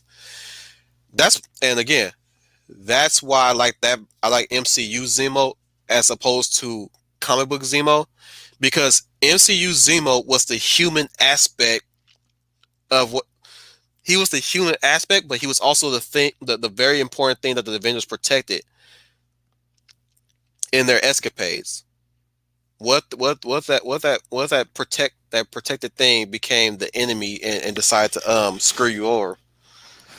He had legit he I can understand where he's coming from. He's still wrong in what he was doing, but I understood he was grieving. He was grieving in a way. Schooner Tuna. Betty and Veronica is the rivalry to end all rivalries. Yep. You do not say. Though at this point I'm with Veronica on this one. Because Betty's cuckoo. Truth be told, Betty's cuckoo. Brian Gilmar, Bayonetta and Jean. Heck yeah, dude. Bruh. I still love Bayonetta. Bayonetta's still cool. But Jean, man, she's a beast. Savage, too. Both of them quipping at each other with that British quips. Brian Gilmar again. Sailor Moon had rivalry with Sailor Mars in the first anime. Yep. Love them for it. Love them all for it. I'll even add, since we're going with brothers with Dante and Virgil, I'll add Inuyasha and Shishomaru. Inuyasha and Shishomaru resent each other because of their lineage. They're born by the same dad, different mothers, but Shishomaru resents Inuyasha because he's from his father's blood and he's a half demon. I don't think Shishomaru would hate Inuyasha that much if Inuyasha was a full demon. I think he would be indifferent towards him, and he'll still have the rivalry, but he'll have a rivalry on a different level with Inuyasha. So he hates Inuyasha, but at the end of the day, there are times they're willing to work together against a common enemy, like a source of an honorable ruler, the Sarunga. They were willing to fight alongside of each other to defeat Sarunga, because Sarunga is a world-ending demonic sword. But Shishomaru's aspect is that he hates Inuyasha just for the fact that he's of his blood and he's a half demon. And yet, father, Rokotaro, I think his name was, or that I think that's Afro Samurai, dad's name. Yes, Afro Samurai's dad's name. Let's go with there. Inuyasha and Shishomaru's dad gave him the Tetsaiga, and he was given the Tenseiga, which is Inuyasha was given Tenseiga, which is the sword of the earth, and Tenseiga was given to Shishomaru, the sword of the dead, I think it was called, or the heavenly sword, I think it was called, which is it doesn't kill people, but it brings them back from the dead. Whereas the Tenseiga is the weapon of destruction to Shishomaru's eyes. And you understand what? Now you understand why their dad gave it to Inuyasha, especially given the protective barrier that shields against demons, full blood demons. I mean, You always hate me, Shishomaru, because I carry my mother's blood and our father's. Shishomaru! You foul mutt, Inuyasha. How clumsy of you. I will not claim you as my kin, Inuyasha. The stink of the humans pollutes your blood.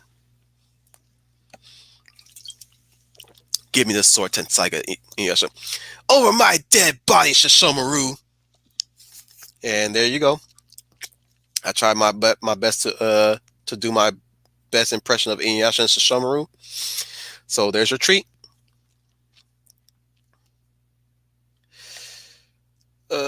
Schooner Tuna, Alita from Battle Angel, and Nova is a great rivalry. Granted, it comes later in the manga, but the two have opposing views. Have not read the manga yet, but I get what you're talking about. I firmly get what you're talking about.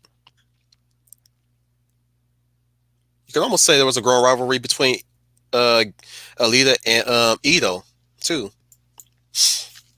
Leia plus size. To your Civil War point, it's not my favorite Cap movie, Winter Soldier still is, because I don't like the heroes fighting the heroes, but I see your point. No, here's the thing. I don't like heroes. Here's the thing. I'm only okay with heroes fighting heroes if there's a point to be made, if there's a reason for them to fight. If there is a reason for them to fight, a good reason, mind you, a good reason why they're fighting. And majority of the time, the good reason why they're fighting is circumstantial, not arbitrary. That's the thing. It's circumstantial and not arbitrary. And that's why I love movie version Civil War more so than event Civil War. Because event Civil War made no sense why they should fight. Whereas movie Civil War, it was circumstantial. Tony was going on orders, but he's willing to talk to Cap. Here's the thing. Tony armor up because he's not really going there to fight Cap, but he's prepared to fight him. And he's not gonna go with an empty weapon. So I was okay with it. They knew what they were going to. The thing is, both sides of each superhero knew that they're going to have to go into a fighting their friends, and they know that. That's why they didn't kill each other. And that's another problem I had when it comes to heroes fighting heroes: the casualties, the unnecessary casualties, the out of nowhere casualties too.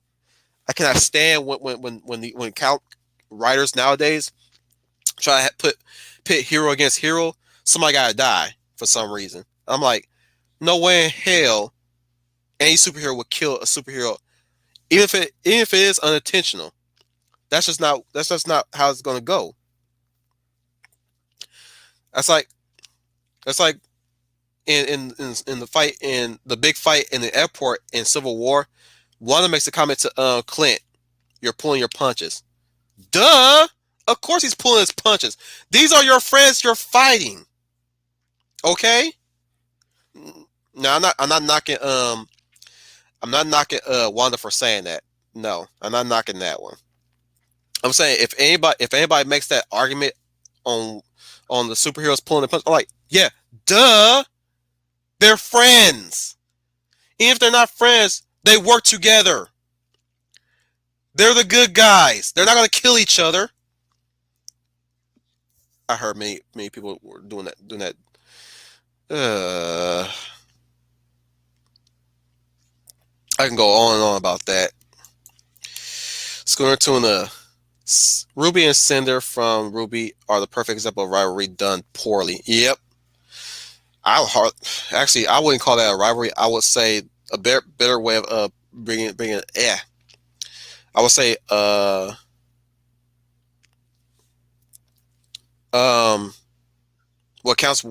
really count as a rivalry in Ruby. Yeah, Ruby will be Ruby and no, you know what? Let's go with Ruby and Cinder. I got nothing. That's how bad.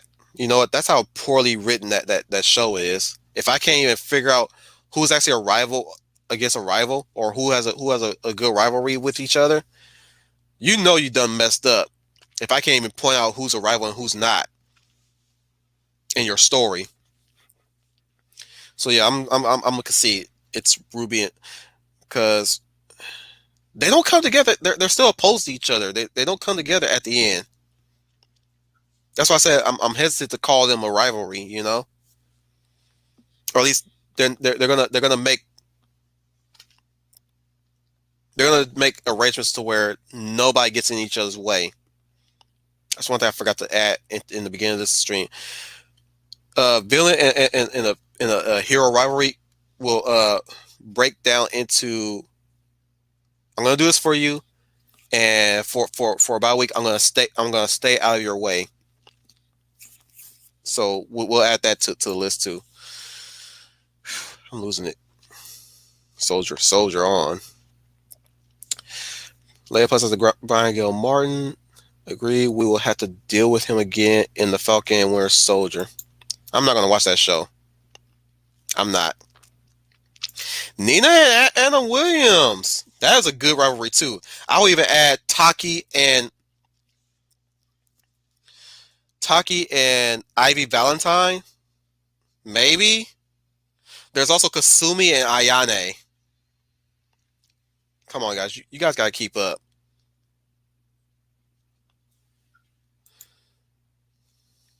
Keep up. Nah, I'm pretty sure you guys should not think this hard about rivalries. How about Jotaro versus Dio? I would argue Jonathan versus Dio before they became villain and hero. It's not. I wouldn't call Jotaro versus Dio a rivalry. I think it's a hero versus a villain. Now, like I said, if you really want to go with rivalry, it will be Dio and Jonathan Joestar that boil down to hero becoming villain in their younger years. Schooner Tuna, could Katniss and President Snow be counted as a rivalry? What I mean is, it was accidental. Neither one planned it, but knew the end result was going to come down to them being on opposing sides. You know, one could make an argument of that being the case, but I would say, dude, how you gonna mention Hungry Games and you didn't mention Pizza and what's his face? What's that other dude's name? You gonna bring up Katniss and President Snow, but you don't bring up Pizza and the other dude? I only read the book once. I don't remember the other dude's name. That's sad. I only watched the movie once. I still don't remember that dude's name. Liam Hemsworth's character. I'm pretty sure some of you guys know his name. All I know is Peter because freaking Jennifer Lawrence went shoved about his name. Peter! Peter! Peter! Never once she ever said the other dude's name because she didn't spend time with the dude enough. But you didn't even, well, actually, what rivalry? They barely even talk to each other. They barely even know each other, right? But yeah, I think you could call that a rivalry. Maybe. Hunger Games is kind of complicated in that regard. I don't know what can be counted as a rivalry in that. I would say that's only because I didn't read all three of the books. I only read the first book. I didn't read Catching Fire or Mockingjay. Though I'm not even interested in those now that the series is wrapped up. Gale, right. Thank you, Gale. And hey, Chris P. Welcome everybody, Chris P. You've been away for a while, dude. I'm glad you're back though. Let plus size. This is off topic, but I would like to know why you don't want to watch Falcon and Winter Soldier. I would like to know if you want to tell. The thing is, I'm not interested in what Disney Plus is giving out, regardless of whether the show is good or not, whether or not the movie is good or not. I do not care about Disney Plus. I do not care about any other streaming site that they're cooking up in the years to come. So anybody talk to me about, you guys can talk to, if you guys want to watch Falcon and Winter Soldier, be my guest. You guys can spoil it for me all you want. Tell me whatever. I'm just not interested in watching it. I'm not watching any. I'm not even watching WandaVision, even if it is good. I'm not even at this point. I'm not interested in anything MCU related. Um, I think it ended with Endgame, and I think we have closed the chapter. You know, so whatever comes after that, I'm not interested in anymore. They have tainted the IP at this point. Maybe if Endgame was a good product and Captain Marvel may have been a good, may have provided a good product, but at this point, I'm not interested in Falcon and Winter Soldier. I'm not interested in WandaVision. I'm not even interested in the Eternal coming up. I'm not even interested in anything Marvel related. I put it like this: I didn't even get that Avengers game that they wouldn't shut up about. I didn't get that because that's how badly the MCU has treated us, to the point where I'm not interested in that at all. Even if they tell me, even if somebody whoever played that Avengers game and said it got better, I'm like, no, no, I'm not interested in it. It's part of all new, all different Marvel now. I'm not getting it. I'm not even going to buy a PS4 to play that Spider-Man game that has Miles Morales as an expansion. Not interested in that either. Was never interested. Now I will get, maybe one of these days I will get into the Spider-Verse on Blu-ray, and that's about it. But everything else apart from that, I'm not getting it. So yeah, I like Anthony Mackie as Falcon. I'll still love Anthony Mackie as Falcon. I like the suit design for his suit in the show. I'm just not interested in it. I don't care for it. I like Sebastian Stan as Bucky Barnes, aka Winter Soldier, but I'm just not interested in it. Here's the thing. I will say this: I'm willing to give the show a shot if they put Bucky in the Captain America suit. If that's the only time I'll be interested in it, then I'll probably try to check out what came before and then get into the season that puts him in the suit. So yeah, I'm not. I'm like I said, I'm not interested in Disney Plus. I'm not interested in Mandalorian, despite Al and Troy singing their praises. I don't care about Mandalorian. I don't care about they. These social progressives have killed just about a lot of things that we geeks and nerds have really dived into. I've never came across a faction that's willing to kill all the things that we love.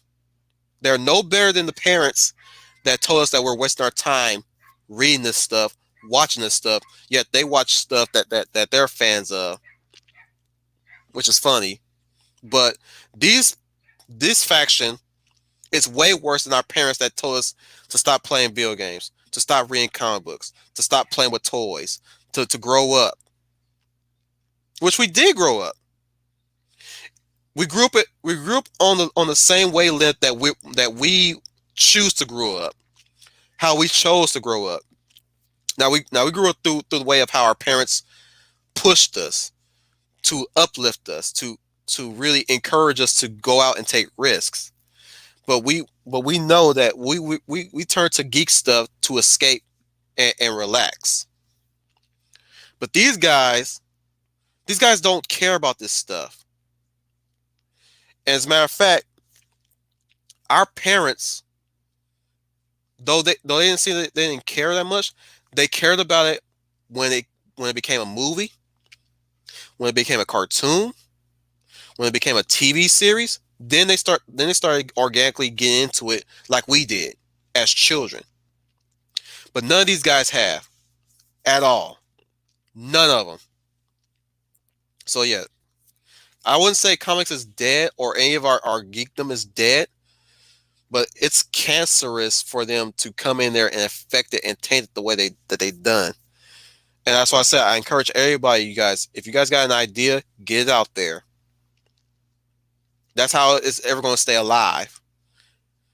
Either through books, video games, comics, whatever you guys got an idea, if you got whatever it is within your skills, get it out there as best you can, or hire somebody to get it out there. Make sure you collect on that return too, by the way, so you can get royalties and all that stuff. But get it out there. Be like the Japanese. If they want to write manga, they write manga. They want to program computers, they go on program computers. If they want to write music and do music, they go out. It's like what Bruce Lee said. Be like Walter. Be like Japanese. And get out there and go do it. Or go out there and just work for a living. Find a job that you appreciate, a working job, either at a factory or an office, or retail. Get out there, be somebody, like your parents have told you before. Be somebody.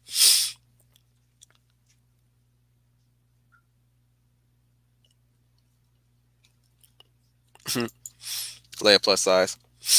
Oh, I feel the same. I will watch Falcon and Winter Soldier when Bucky becomes Captain America. I like Falcon too, but as Falcon, Falcon needs to stay Falcon. Falcon needs to stay Falcon. He's not Captain America. Schooner Tunnel, Raphael and Leonardo. Ooh, hoo, hoo, hoo, hoo. I love that. I love that rivalry. I often see me and my brother, in those two. I used to thought I was Raphael, but as I grew up more, I'm more of a Leo, not the zodiac sign. Duh. But yeah, I'm more Leonardo than he is of Raphael. I still remember the original movie in this exchange. We should be out there looking for Splinter. Our job, no, what we're supposed to do is wait for April to come up with any leads so we can go out and look for him. Oh, so that's the plan for a great leader. I never said I was a great leader. Well, you sure act like it sometimes. Yeah, you know what? And your attitude is not helping. Well, let me take my attitude and take it somewhere else. Fine. All right. We don't need ya. Still love that. I also love the exchange between them and the TMNT 2005 movie where they had that fight. That fight between those two, that really hit me in the feels, especially when when Raphael almost killed him and he saw the error of his ways. That really broke Raph because all thing he wanted was to prove to Leo that he can go out on his own and try to be just as good as leader as him. But he did not want to do it at the expense of costing his brother's life. That's still his family. So when it's crazy how a bipedal turtle in CGI can really express emotion through horror, such as horror, fear, disgrace, sorrow, to the point where it caused him to run away in that instance. It's like a very impulsive reaction of Raphael, which is well done in that movie. Very underrated movie, by the way. And that movie is based around the 2003 Ninja Turtles, if I recall correctly, because it has Karai in it. Brian Gilmartin. There's a reason we say get woke, go broke. We're tired of supporting companies run by people that hate us. Yep. That's why I won't ever support BLM, because they hate me. They're going to continue to hate me.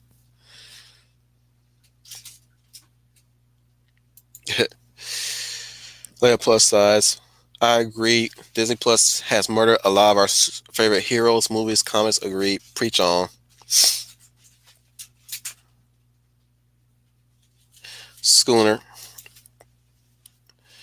I agree. The factions are telling us how we enjoy our geek stuff, and when we wouldn't not bow, they try to tear it down slash destroy it, and on we go, enduring and preserving. Exactly. Arthur Joni. The SJW crowd is worse than the disapproving parents and flower hat aunties of old. The SJW crowd pretend to be our friends, a much more sinister threat. Well, here's the thing: our parents was never the threat. That's the thing. Like I said, as much as my mom used to tell me to put down the video games and get to work, I never resented her for doing that. Never resented her. Same thing with my dad. My dad didn't really care much for my video games or my comic book loving or any of that stuff. He did care a lot about my art, and he's hoping I go somewhere with it now. Now he's seen my art. The thing about our parents is, in time, and this is what I love about the parents of old. The parents of old, I mean, in time, the parents see the benefits of what you enjoy. Sometimes, and this is rare, they don't. But those that do, they see the fruits of what you love and enjoy. Especially if they sat down with you to partake into it. So I just heard recently that my mom played my brother San Andreas while we were away. Either I'd be at college or my brother was running around somewhere doing something. So my mom was in our room playing our PS2. That's crazy. Like I said, in time they tend to enjoy the stuff that we do. They may not always understand it, but they do it in the end. And it's the same thing with us when we enjoy the stuff that they watch. Through my mom and my grandmother, I enjoy I Love Lucy, the Beverly Hillbillies. I will admit, I didn't really care for much about Andy Griffin. And the only time I actually don't, it's one of those shows where I only watched for the opening. The Andy Griffith Show, starring Andy Griffith.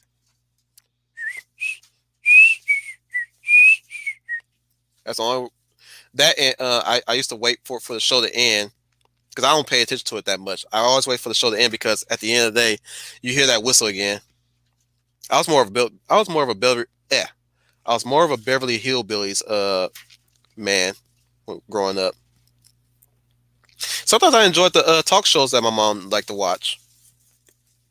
It's also through other grown-ups I enjoyed Wheel of Fortune, Jeopardy, rest his soul. I forgot his name, but rest his soul. Even Price is Right. I love Price is Right.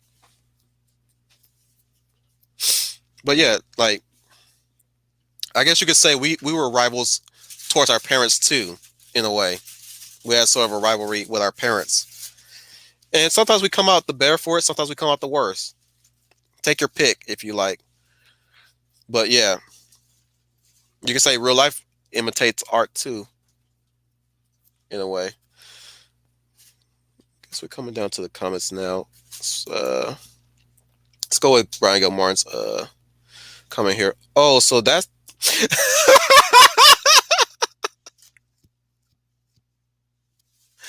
oh, so that's the plan from our great leader. Just sit here on our butts. I never said I was your great leader. And you know what? That attitude of yours is not helping.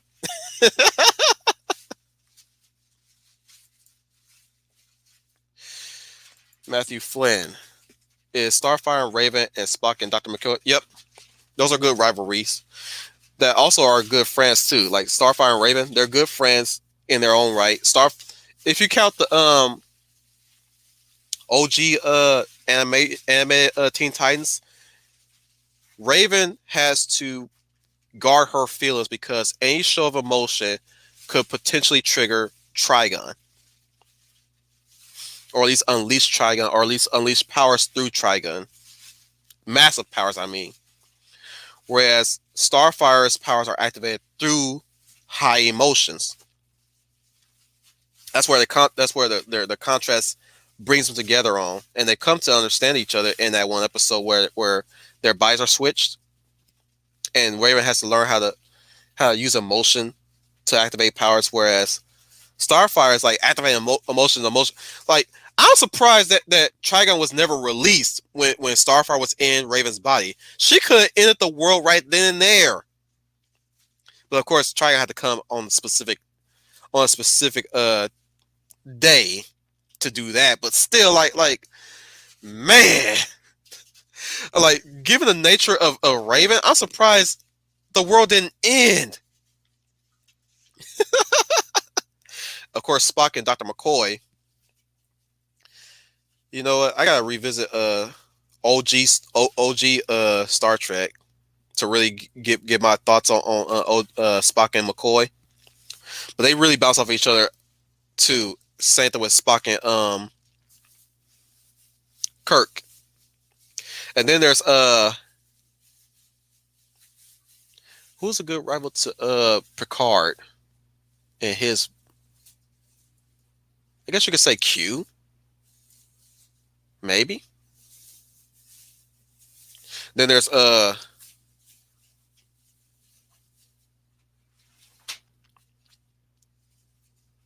7 likes but only 5 watching. I have that charm, Matthew Flynn. I have that charm. I guess somebody liked it and just peaced out.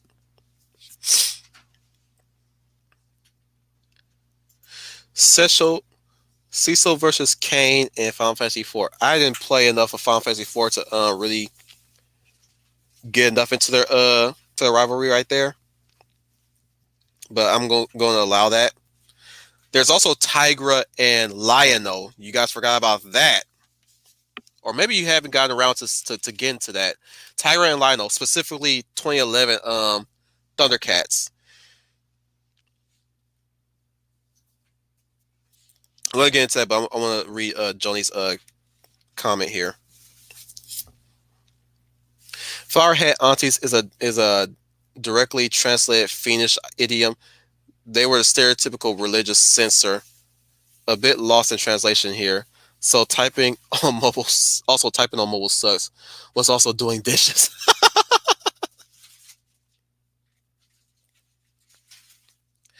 Yeah, but like I said, the question, I always look back in the past of those who tried to censor us, and I ask this question: but are they as bad as the social progressives?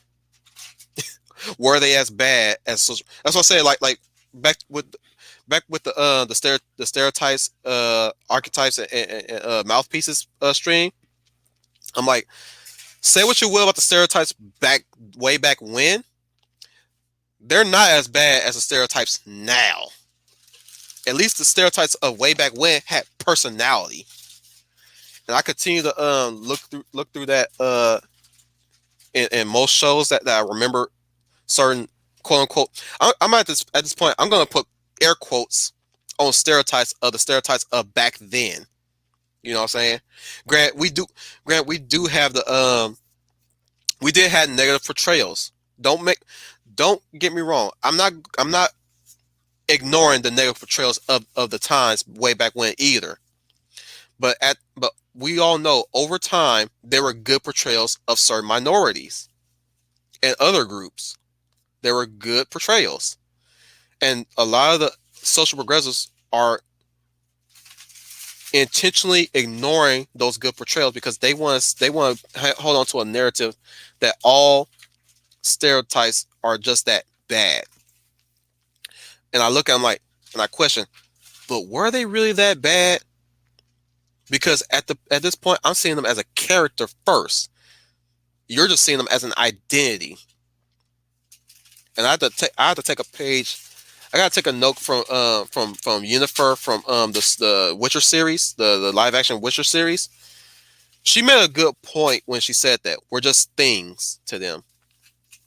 And I use that quote every time now on Twitter. Every time I hear somebody complain about the social progressives when an ethnic group is brought up, And I point out we're just things to them, or at least we're just objects. They don't see us as people. They don't see any of you guys as people. White people included. They don't see them. They don't see white people as people. White people are people. White people. People. Black people. No, they see them as objects. That's all they see them as. Period. Sorry, I didn't mean to get on that type of tangent, but here we are. We come back to this every once in a while. I know we do. I know we do, but still. Brian Gilmore. Here's one between villains. Thank you, Brian Gilmore. I almost forgot. Give me some villain rivalries too, guys. If you guys can think of some, give me some villain rivalries. But yeah, Megatron versus Starscream. Yeah, I can call that a rivalry too. Coronation, Starscream. This is bad comedy. Who dares interrupt my coronation? I live to serve you, Megatron. Where's the cube, Starscream? The humans have taken it. You have failed me yet again, Starscream. Get them.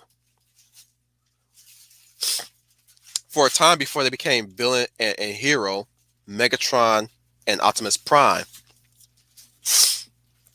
I never called them brothers, because how could you make machines brothers?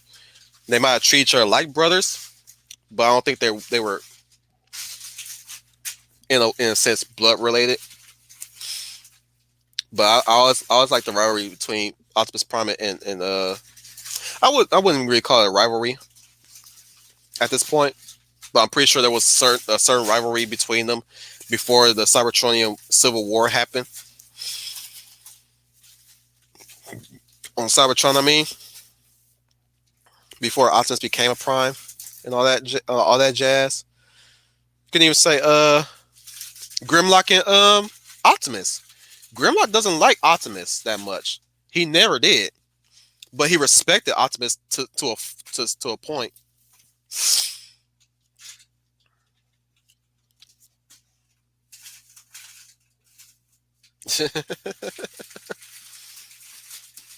But yeah, sorry, got a little distracted there. Where I was going with this, Grimlock and you can say Grimlock and Optimus is a rivalry in itself. And here's the thing about Grimlock: he don't have to like Optimus. He just has to work with him. He's gonna get what he wants, but he has to work with Optimus to do it. And what Grimlock likes to do is fight. Of course, he's a warrior in nature. He's one of the best warriors too. He's like Wolverine in that regard, a maverick. But he's willing to temper his hunger for battle for Optimus to plan out an attack, because he's going to get what he wants. Excuse me. He's going to get what he wants, so long as Optimus points him in the right direction.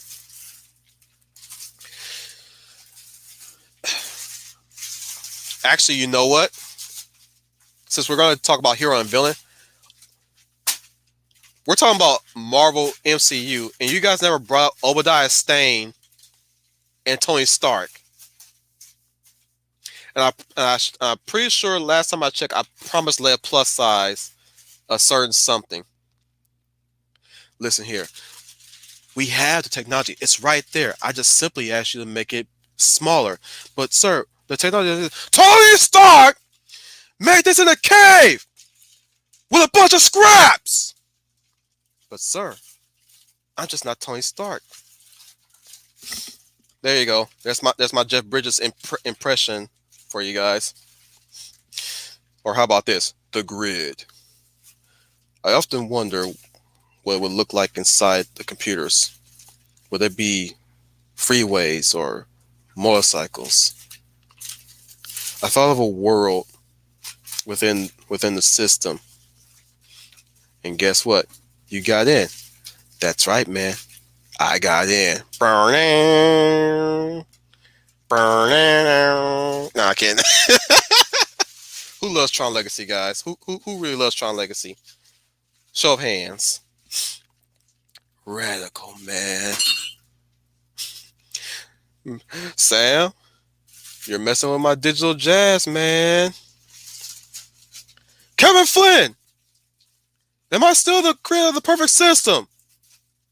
Yeah. I just love that Flynn line. Yeah. Thank you, Leia Plus Size. For 30 years, I've been holding you up.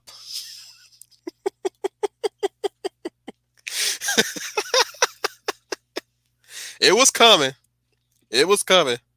I like to highlight Brian Gilmartin's comment here.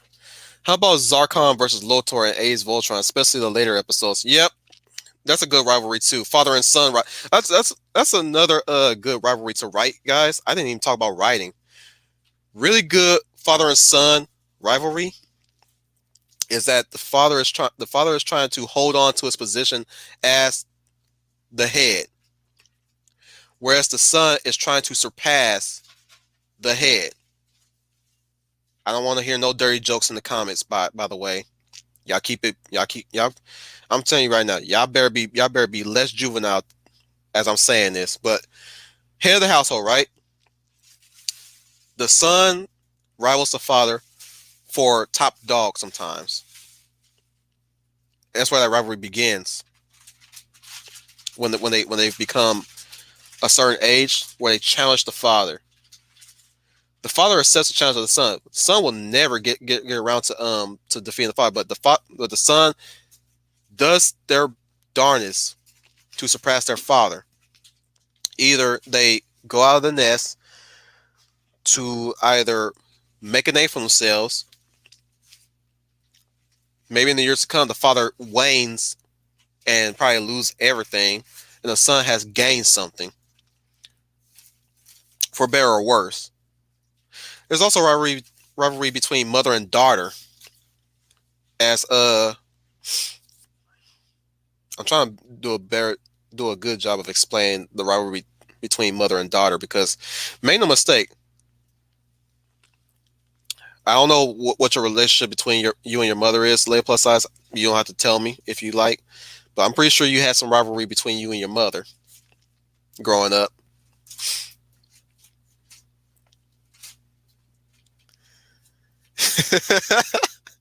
I guess.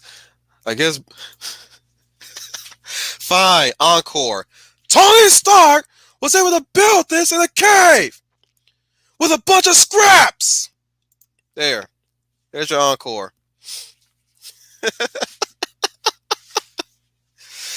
I hope I'm not busting any eardrums with this one. I hope you guys are not wearing your headphones while listening to this. Oh, I missed Joni's comment here. Darth Vader and Boba Fett. I would say it started in the Empire Strikes Back. No disintegrations. Sorry. No disintegrations. As you wish. He's no good to me dead. The Empire will compensate you if it fails. You guys give me some lines between Darth Vader and Boba Fett if you like. I'm pretty sure I butchered that Darth Vader line. Dinobot and Rat Trap from Schooner Tuna. That's a good rivalry too. Stay out of the. Let me try it again. Out of my way, rodent. Try it. Sorry. They're voiced by the same actor too, and I'm trying my best to do both of his voices. Fine, you know what? I'll do their maximize line. Dinobot, maximize. Red Trap, maximize. Waspinator, terrorize.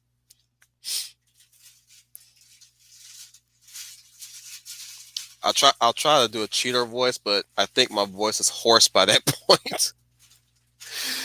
uh, Matthew Flynn, Sideswipe, and Sunstreaker are brothers, and Prowl, Smokescreen, and Blue Streak are also brothers. Okay. Leia plus size. Shed some light. Well, with my mother, it was more like Merida from Brave and her mother disagreeing on what kind of life choices. Ah, well, boys. There's your insight to mother and daughter rivalries. The views on it's a good word to put it without sounding a bit insensitive. Not matriarchy, no. Maybe the views on womanhood. Yeah, views on womanhood. Of course, when it comes to the father and son, it's the views on manhood. Of course, but that's base. But that rivalry comes from parents getting their children ready for the real world at hand when it comes to being an adult, and us rebelling against it because we have yet to understand it because we haven't gotten to that age yet. We're still developing, as Lava says. We're still developing. And who in here, at least around the 30s bracket, have come to that rude awakening when you look back at how your family look at each other, views you or your relationship with your family? I'm starting to hit that rude awakening. I hit that rude awakening at around 28. I was like, oh, that's probably what they meant. I'm finally seeing it now, and it's not too late for me to actually apply that. Who in here thinks it was too late? I don't think so. I don't think it's too late for you guys to apply what your family impart on you. You can impart in your own way too, right? You take it and you remix it, but you don't remix it to where it's unrecognizable like social progressives done it. I'm talking about you remix it and put it in your own style. You understand where they're rivals. Brian Gilmar, you're talking about where do Jason and Tommy from Power Rangers fit? They're rivals. They're good friends, but they're rivals in the beginning. They were rivals in the beginning, but they became good friends in the end. They never really butt heads that much in the series, especially when Tommy got added to the group. Him and Jason became very fast friends, and even Jason put the blame on himself when he wasn't able to save Tommy from the Candle of Doom. When Tommy lost majority of his powers. No, he lost all of his powers. Yep, he lost all of his powers, and Zordon had to transfer his powers for Tommy's powers to work. And even then, when Jason came back as the Gold Ranger, they're still friends at this point. They were still friends.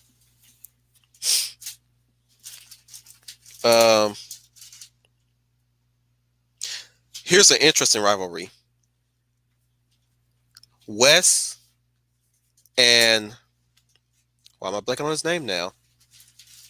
Eric from Time Force, the Quantum Ranger and Red Ranger. Now that's a rivalry you guys should check out. And it's kind of funny how there's a rivalry between those two. The way how they talk to each other is like a brotherly type talk. Considering that Eric is Virgil from Devil May Cry, or at least he's Virgil from the later games. I think I think Virgil was voiced by two actors. Let me know in the comments if correct me in the comments. I'm pretty sure the Virgil of Devil May Cry 3 is not the same Virgil as Devil May Cry 4 and onwards. I think Eric took the role in 4 and 5. But you guys can correct me in the comments. Or I can Google it, but whatever. I'm lazy right now. It's a lazy day.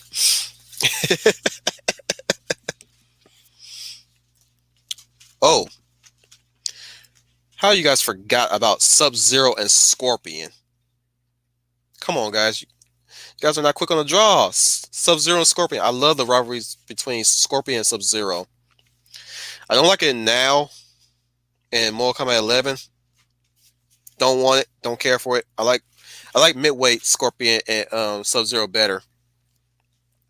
I don't like never. I don't like never. Yeah, I do not like NetherRealm Scorpion Sub-Zero. I prefer midway Scorpion Sub-Zero. That's what I'm calling them now.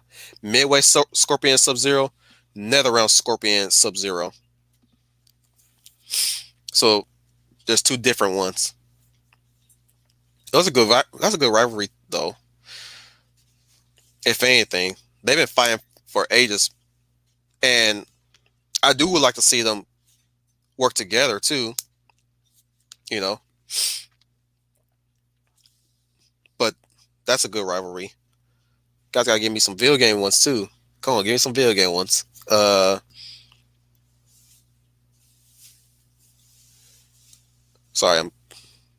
I know I'm pausing, but I'm thinking of a video game rivalry. Let's get into how badly you can.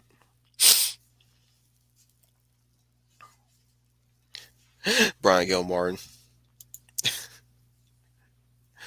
I was just going to mention Scorpion Sub-Zero. Also, get over here! Finish him.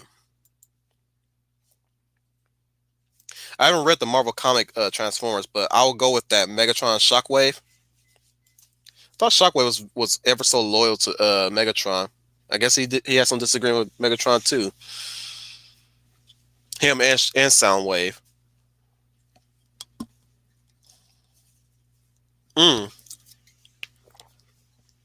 Let's not forget Cheetor and Silverbolt for a time for Black Arachnia's as potential suitors to Black Arachnia. Since we're on Beast Wars, you guys probably didn't know that Silverbolt and Cheetor were a bit of a rivalry. And before, like, I think there was a rivalry between them before Black Arachnia entered the scene, because Cheetor may have showed a bit interest towards Black Arachnia, but of course, Silverbolt, ever so the Chad, was very the chaser, if you will. And then there's Black Arachnia and Tarantulas. They had a rivalry too. Almost an abusive relationship. Almost. They weren't well, not necessarily a relationship, but it was abusive though. Hmm.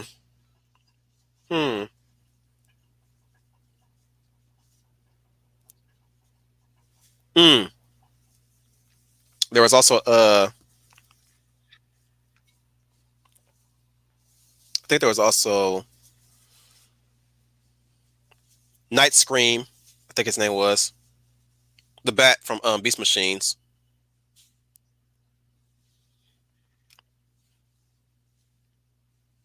You and me, we gonna tangle.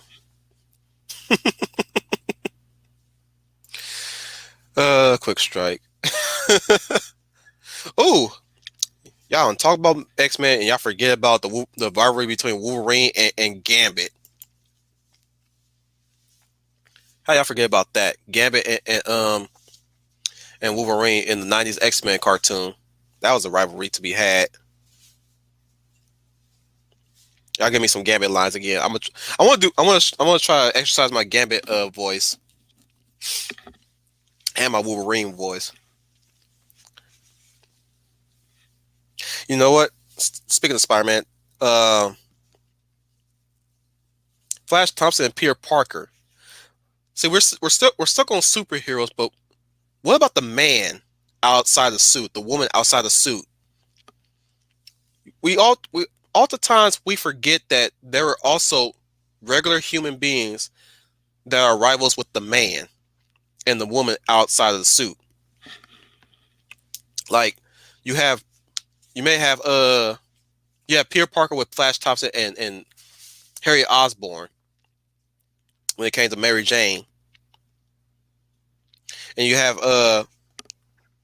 Gwen Stacy and Mary Jane when it came to Peter Parker, and later on Felicia and Mary Jane when it came to Peter Parker. Till we brought Silk into the mix. I don't know where that went, but I don't think he's with her now.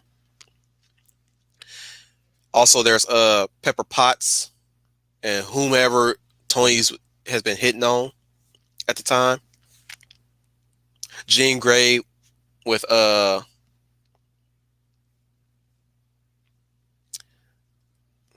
Madeline Pryor, I guess, for Cyclops. Jean Grey with the White Queen, Emma Frost, I think. Okay, I'll lay off X-Men. That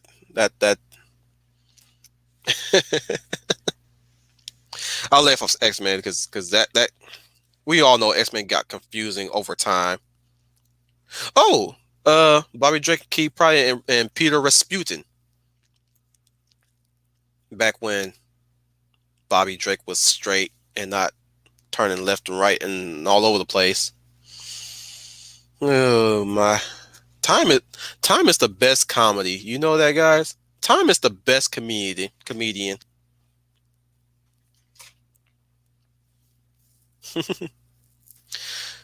I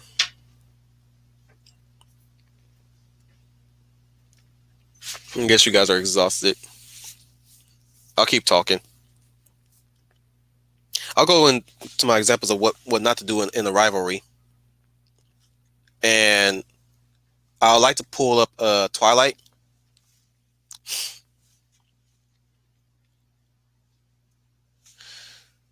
Sorry. Hector and Eliwood are friendly rivals in Fire Emblem 7. Though I kind of wonder if Ike and Shinon in Path of Radiance would also count. Yep. Yeah, Shinon. Is Shinon the archer? The ranger archer? The sniper? If so, yeah, he's that dude's a wild card. He's a maverick. Yeah, he counts as a bit of a rival to Ike. If you're talking about Shinon, if Shinon's the archer, the redhead archer. I'm sorry, guys. It's been a while since I played Path of Radiance. I don't remember every character. Correct me if I'm wrong, Brian, in the comments. Because I remember the sniper always quip at everybody. He's always he's the ever so. Yep, he is the archer. Yep, I like him because he has that charming competitive attitude towards everybody. But he's always had that competitive attitude towards Ike. Now, one thing I love about Shinon too, he has a huge respect for guys. I'm gonna mess up names today. Either it's Grail or Gale. Ike's dad, by the way. He always respected Ike's father, but he could not stand Ike. And I'm pretty sure in Path of Radiance, he had a bitter resentment towards Ike because Ike is not his father.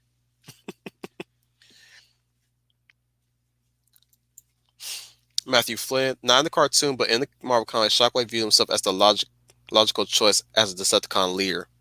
He would, wouldn't he? Social path. Yep, I was right. Grail.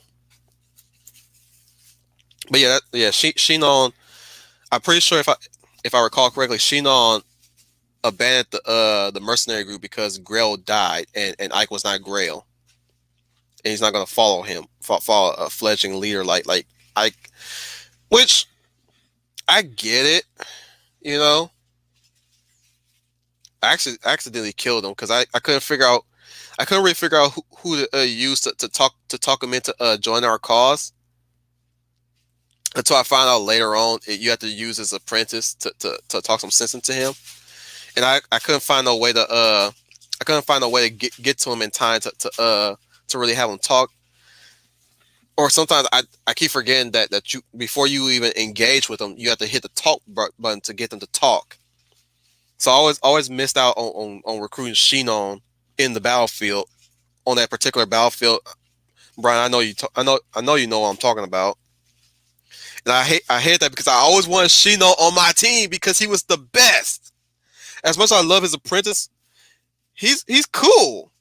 But like, dang it, I won't of all the archers I wanted is Shino. With good reason.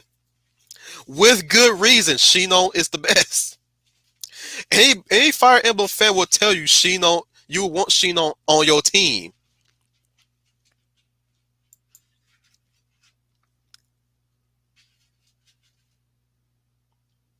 I'm going to have to say it in Steve Bloom's voice, sadly, Schooner, because I only heard his, I only heard, I played War for Fall of Cybertron. Sorry, I only played Fall of Cybertron, and that's the only voice I can remember of sound of Shockwave.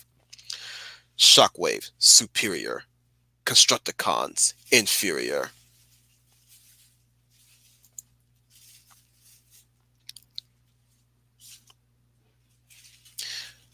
Artificial Joni. I admit I haven't played or seen Xenosaga that far. Cosmos and Talos. Yep, that's a good rivalry. Schooner Tuna. Master, most Sith Master and Apprentices are rivals. The rule of two. One to have power and the other one to obtain it or to take it. Whatever interpretation you want to say it as. The rule of two. You can even say Jedi. Obi-Wan and Anakin. Though they're good master and they're good relationship between master and apprentice. Or even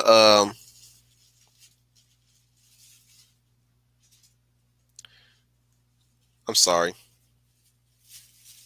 trying to remember what masters had a bit of rivalry together. I can't put my finger on it. I'm sure Mace Windu had many a rival in the academy. Brian Gilmore, the way to recruit Shinon was to talk to him with Rolf first, then defeat him with Ike afterwards. I thought after he talked to Rolf, I knew his name was Rolf. I thought talking to Rolf would have been the one way to do it. Would have been the end all be all to do it. Was to get Rolf to him and talk to him. I didn't think you have to defeat him with Ike afterwards. I think I did had Rolf talk to him. No, I botched it. I know I botched it. But alas, I don't have a GameCube and I don't have Path of Radiance, so I can try that out. Maybe if I get maybe if it's ported to Switch, maybe I'll get it. But but alas, that's gonna take years to come if I put myself into getting a GameCube and getting Path of Radiance again. Another game rivalry. I know you guys. I know you guys noticed that I'm dancing around Naruto and Sasuke. It's not a good rivalry in my book. It's a terrible rivalry. It's a famous rivalry to be had, yes, but it's not my favorite. And only because uh, the reason why I don't count it as my favorite, the Naruto Sasuke rivalry, is because none of them change, or at least none of them has any none of them has taken into each other's perspective whatsoever. They're still the same, even towards the end of the fight. The end fight, none of them really change that much at all. At least they don't go through character development like most rivalries do, like Gon and Killua and I'm probably gonna butcher his name. Kurapika, I think his name was. And what's that fool's name again? The one that looks like the one that's just in the suit. How I forget his name too.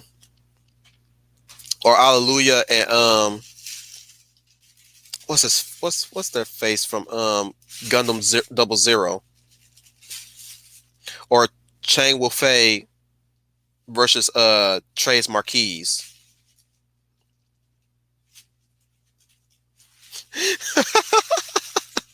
Schooner Tuna. Goku and Vegeta are a more believable rivalry than Naruto and Sasuke. That is so true. I will even say this. Get this. Grimjaw and Ichigo are better rivalry than Sasuke and Naruto. And Grimjaw died.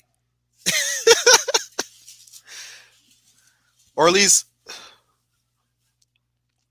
Uryu and Ichigo for a time.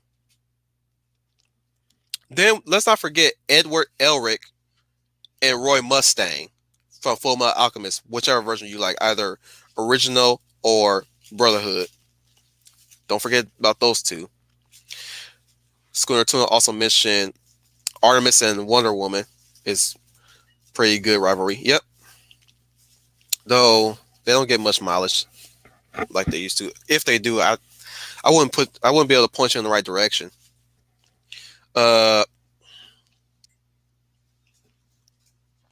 There's also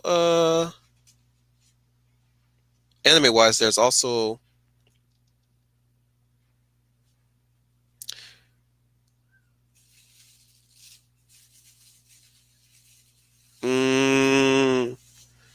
Kenshin and goodness, I might butcher his name.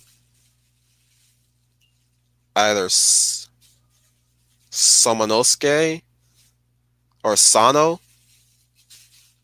One of those names. Correct me in the comments. I'm supposed to be a Rurouni Kenshin fan too, and I should know his name. I always call him Bad Boy whenever time I forget his name, because that's what it says at the back of it, on the back of his shirt. Bad Boy. I'm like, okay, I can remember that. Like I only know, I know, like you guys will know who I'm talking about if I mention that. Like the guy who has Bad Boy written on the back of his shirt. Then there's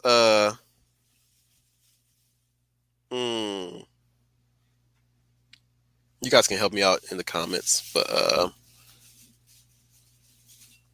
I'm drawing from old anime too, by the way.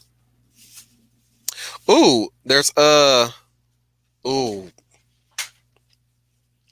I hate to say this, but the white armored cat and the blue armored cat from Samurai Pizza Cats, they're rivals too. I forgot their name. I can't believe I forgot their name. I love Samurai Pizza Cats though. I love how they war with each other. Who for?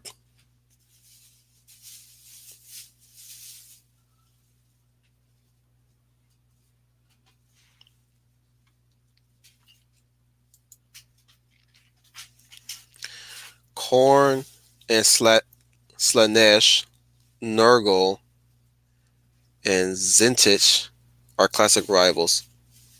Where are they from? Who cannot forget also Griffith and Guts pre-Eclipse Golden Age arc.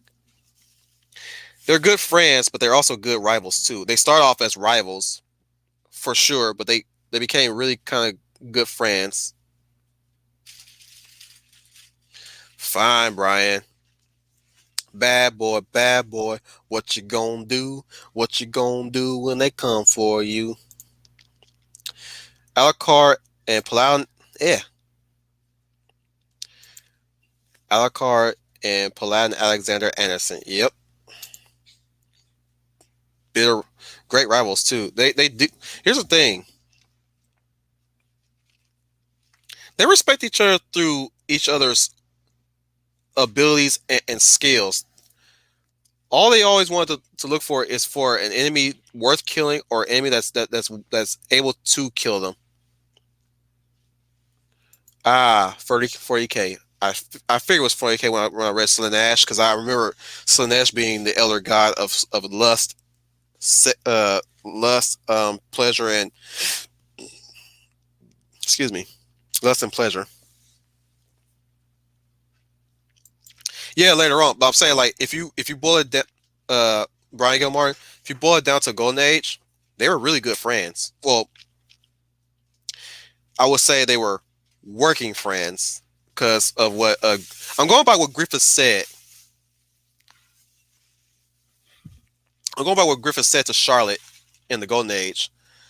Only a man that supersedes my own dream can I see him as an equal. Only then can he be my friend. So at that time, he didn't really see Guts as his equal yet, whereas Guts saw him as a friend, but he was also a rival to surpass. Yep, lust, pleasure, excess. That's basically what Slanesh is, the embodiment of. Same thing with Slan from Berserk. And what better way to illustrate lust, pleasure, and excess? The embodiment of a woman. Plain and simple. No offense, Leia plus size. You guys get the raw end of the deal when it comes to when artists tend to portray lust, sex, and pleasure and hedonism in the form of a female figure. You know, I get it, but still, no offense. I'm sorry. It is. I guess it is what it is. Matthew Flynn shed some fun facts here. Sasuke wasn't even meant to be in the manga originally. You need to enlighten us on that one. I didn't even know that. Probably why he's a static character. I can't. I will say I used to be a fan of Sasuke. I was Sasuke all the way up until now when I realized when he allowed himself to be groomed by Orochimaru. I'm like, man, F Sasuke. It's all about Naruto. All about Naruto at this point. And here's the thing, I like Naruto too, but I was a diehard Sasuke fan. But what he did, I'm like, man, F Sasuke. It's all about Naruto. And I was holding out hope that Sasuke was going to get better. I was like, nope, he didn't get better. Not even the slightest. So I was like, sticking with Naruto. At least he's consistent.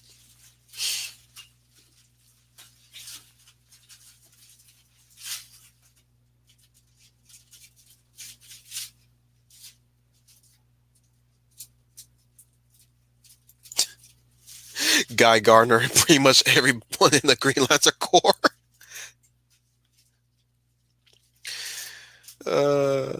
Leia plus size.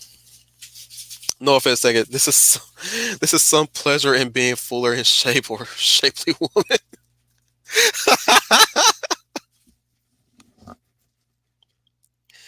Oh boy. I will say this is a very enjoyment of talk. You know, guys, I made a mistake in Sound Engraver's stream last night. I actually said romance and fiction until I found out today. I was like, oh right, I'm getting my freaking schedule mixed up. Romance and fiction is next week, next Tuesday.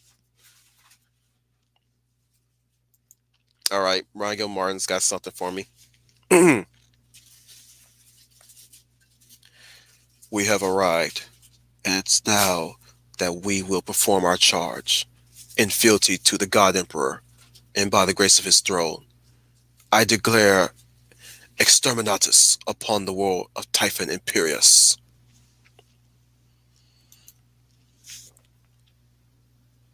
I also like this one. War!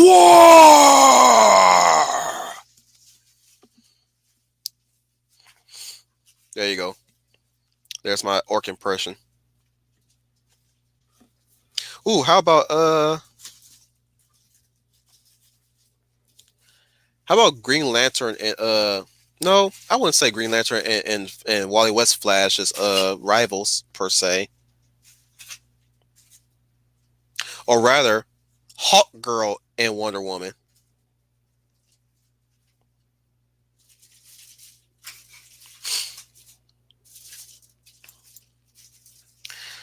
Arthur's joint. I should do some research on Warhammer and Berserk. The guy has been compared to the Chaos Gods of Warhammer.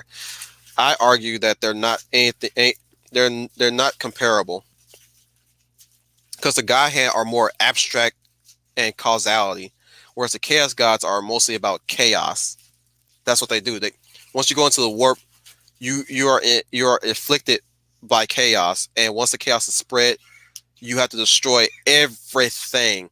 Everything. I mean everything, because it spreads like a plague fast. The chaos. Whereas the God hand, they're more monitoring the events of causality. They're not order nor chaos. They can't really be defined by order or chaos. They can't even they can't simply be defined by good or evil per se, because they just simply are. In the case of the God hand, that's why I say, like, when people call them demons, I'm like, could you call them demons? Could you call them angels? Most people say they are. Most people say that they're angels. Most people say that they're demons.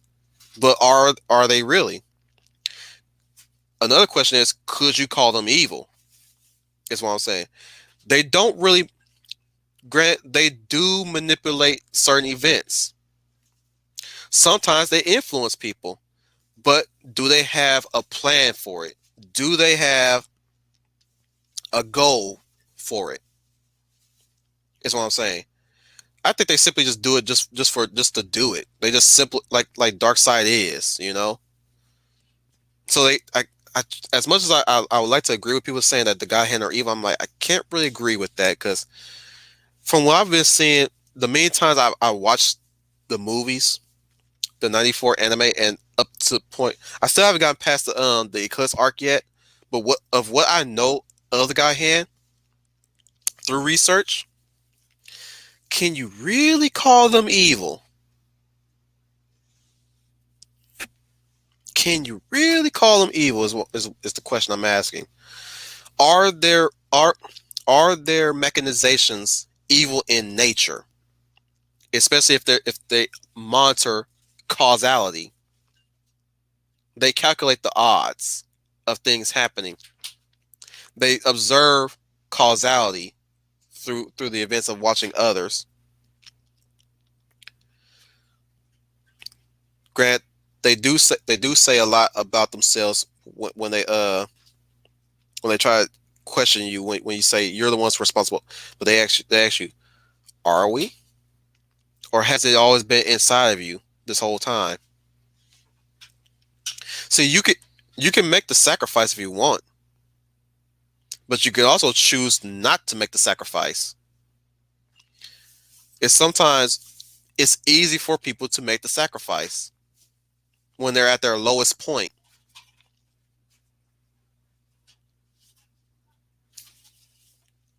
Arthur's joining.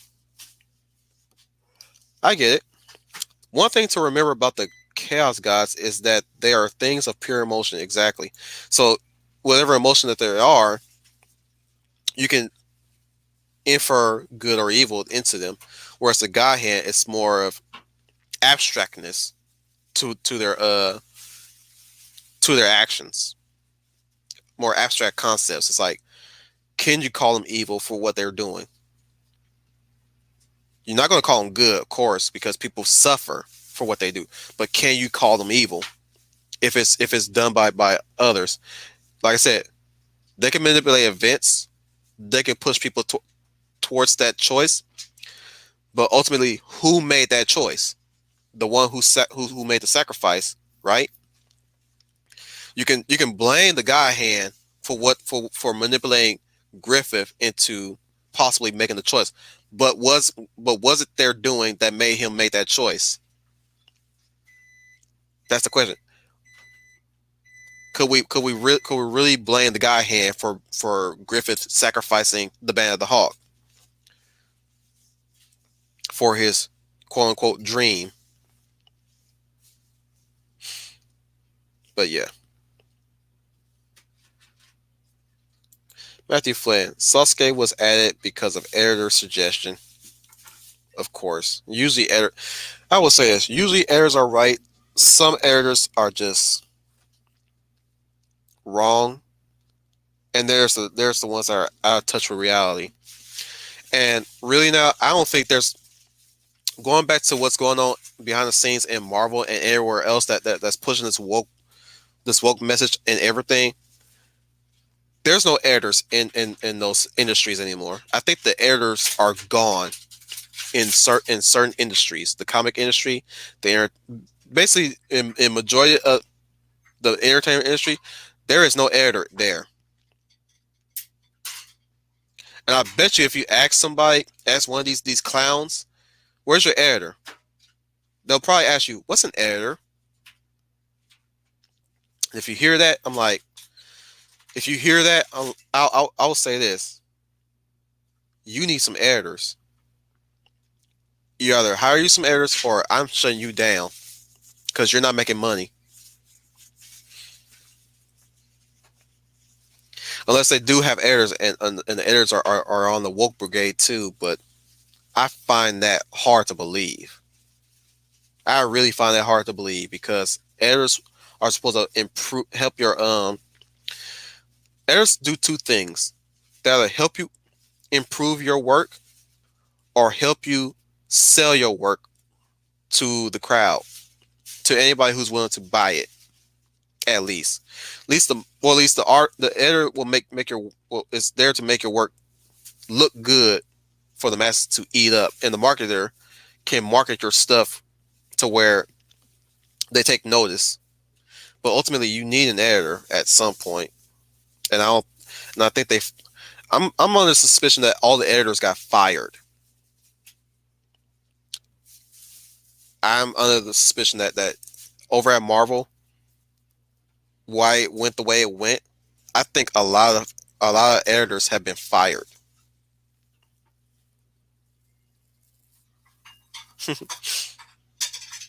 I'm basically echoing the professor at this point. Man's a mentor, I guess. He's an inadvertent mentor. Well, he is called the professor, so it fits, man. It fits. But yeah, I'm under suspicion that over at Marvel, all the editors got fired, or they quit. Either they quit or they got fired. Both things could have happened. And if there are editors in the in Marvel, I think they embrace the wokeness just to say their jobs.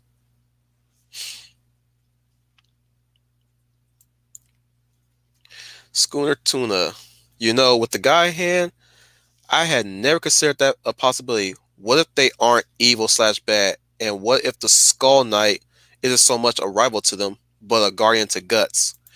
Oh yeah, we could. You know what? Speaking of rivalry, we can also talk about Guts and Nosferatu Zod.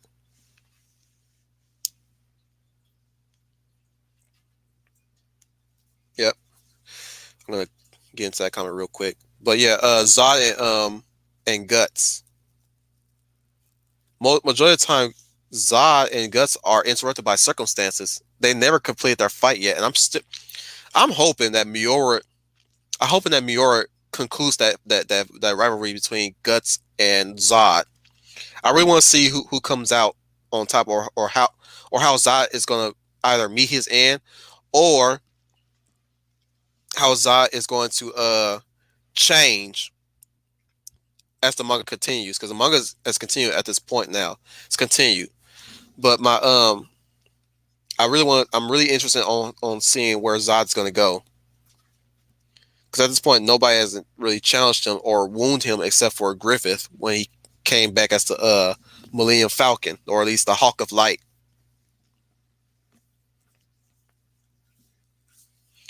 Um, I made a comment one time in the waiting room in Matchstick's stream. I forgot what stream it was, but before we even got started, I mentioned my prediction of how Berserk is going to end, and I told Match and Holy Ninja Knight. I said, you know, this is my head canon. This is my prediction, and I'm willing to die on that hill if I'm wrong. But my prediction is that Guts will not kill Griffith. I think it's going to be Rickett. Rickard. That's Rickard that's going to kill Griffith. I don't think Guts is going to kill Griffith. I also do not think the guy hand's going to get killed because at this point, I don't think I don't think it's possible to kill the guy hand per se. I don't think that it's not possible. Not I don't think it's not doable, but I don't think they're going to get killed. I think they're going to go retreat back into to the void and remain there until next time. I think that's what's going to happen with the guy hand. I don't think either that or Skull Knight might kill them. Might be the one that kills them.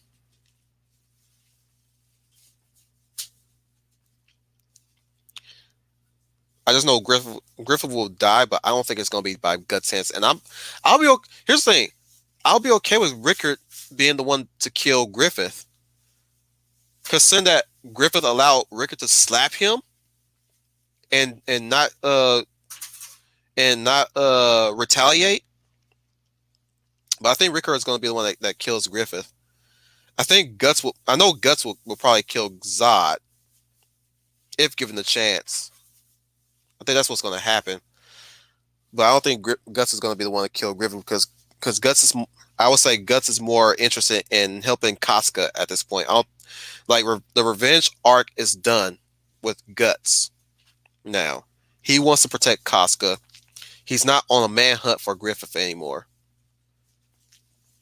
But if he does, I'm okay with that too. If Guts does kill Griffith, I'm okay with that. But my headcanon. My prediction will be Guts won't kill Griffith. I think Rickard is going to be the one to kill him.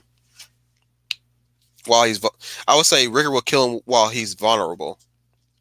I think Griffith's going to have that vulnerable moment where, like, what I mean by vulnerable moment, I mean the scene where he's in the I think it's the river. It's a river. Remember when Casca visited him after he had that night with the Duke of Shooter? Shooter. I don't think it was Shooter. What is it? It's Shooter. The Duke. And he's like bathing himself. I think he's gonna have one of those moments again, and that's where Rickard is gonna kill him. I think that's what's gonna happen. He's gonna have it's gonna go back to him being vulnerable, and Rickard kills him.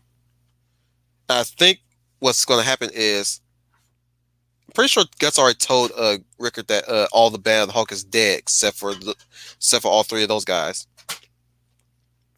And I think that Rickard will get that chance because he can get that chance because he doesn't have the brand of sacrifice on him whatsoever. So he's safe enough to get that close to Griffith because he doesn't have the brand of sacrifice. Grant, he can still get attacked by all manners of horrors out there in the world. Yes. But they would not be able to draw in on him because he doesn't have the brand of sacrifice. And being that close to Griffith like that, like I said, he could potentially kill Griffith in that close proximity. That's how I see how Rickard could possibly. If you guys need an explanation of how I think Rickard will be the one to do that, it's because he's that close to Griffith like that now.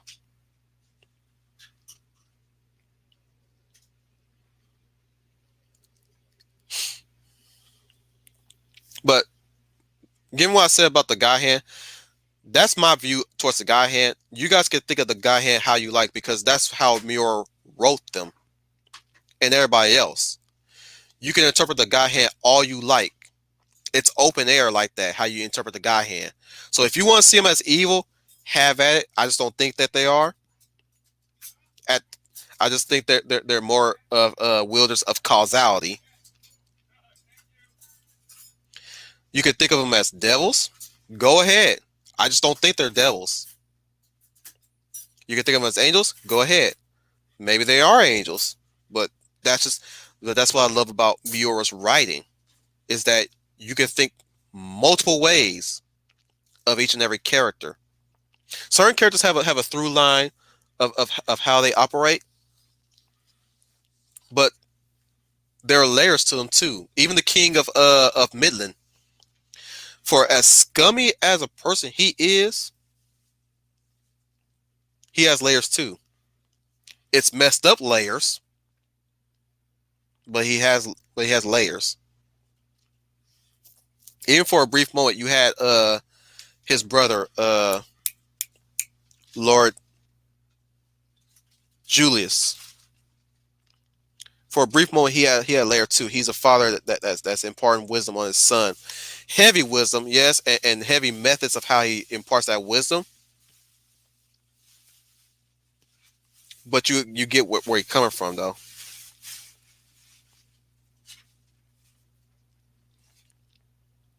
Matthew Flynn. Maybe Rivalry, Primus, God of Order, and Unicron God Chaos. They are also brothers, so sibling rivalry. Yeah, you can say that. One respects life, the other one respects death, I guess. I mean, Unicron's a planet eater, so. And I'm pretty sure Primus is supposed to be a life giver, right? I don't know. I'm not that hip deep in. I'm not that neck deep in Transformers lore that much to know. I don't really know much of Primus that much, and of Unicron only through the movie and his cameo appearance in Beast Wars. Schooner Tuna. I agree with your prediction of Berserk. Guts is trying to get a semblance of his life back together and being more on the path of a mentor to the heroes who must rise to fight the God Hand. Also from Schooner. Interesting. Both Guts and Casca are still marked, which could mean Griffith is not at full power yet. Yep. That's what I'm saying. He's still like they didn't like he may be he may be femto, but is he a complete femto with Guts and Casca still being alive? That's why I say like the there might be some of that 1% humanity still in him. And that's why I say he like that 1% right there could surface. And he'll have that moment where he scratches himself like he did in that river when Casca embraces him after he that psychological torment that he's going. We get on a tangent about Berserk and we're not talking about Rivals again. But you know what? I think this is a good stream now. I think this would be a good time to end on the stream now. Yep. You know what? We can end the stream right here now. So I'd like to thank everybody for oh wow. Unicron's blood reanimates the dead. Interesting. Yeah, I might as well end the stream before you guys start fading. I'm actually gonna have to work on my I'm actually starting to work on my time management. So I might as well do this while you guys are still here now. So thank you guys again for being on here talking. So coming up to later will be Catholic Bible Geek. I believe they're finishing up Lion Witch in the Wardrobe. I think we're at the end point of Lion Witch in the Wardrobe, or maybe part 4 of Lion Witch in the Wardrobe on their book study. Tomorrow will be Songs with Birdman with Daniel Herron and H. Boomer. And we have Green Lion Girl again with Hitman, and this will be the Miami contract. Thursday will be my redemption in fiction. We'll be talking about redemption in fiction this Thursday. Later on will probably be, I think a rewatch is happening on Thursday. I don't know who it is. It could be Big Al or Troy, one of them, or maybe something the professor is cooking up.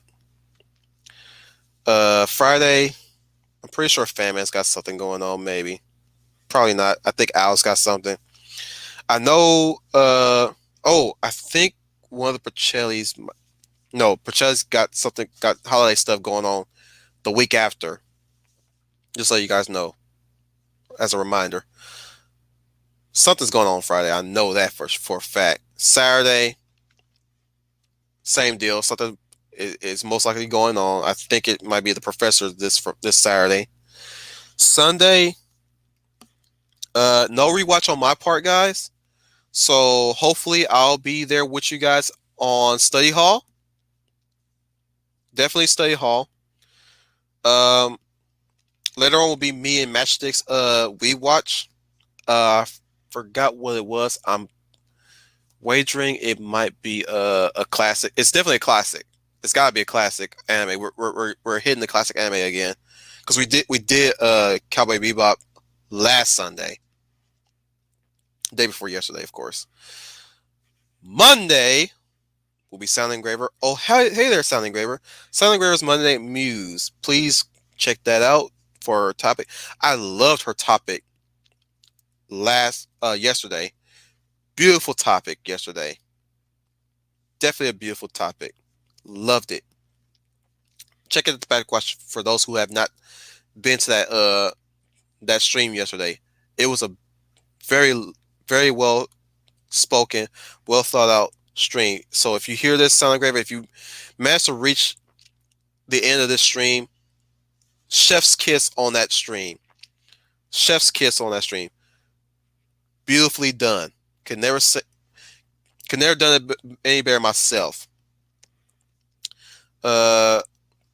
Tuesday, this time for sure. Next Tuesday, Wolf Commander Rambles talking about romance and fiction. So be on the lookout for that, guys. Till then, it's been Wolf Tan Mia, your werewolf and your Wolf Commander, signing out. Ow!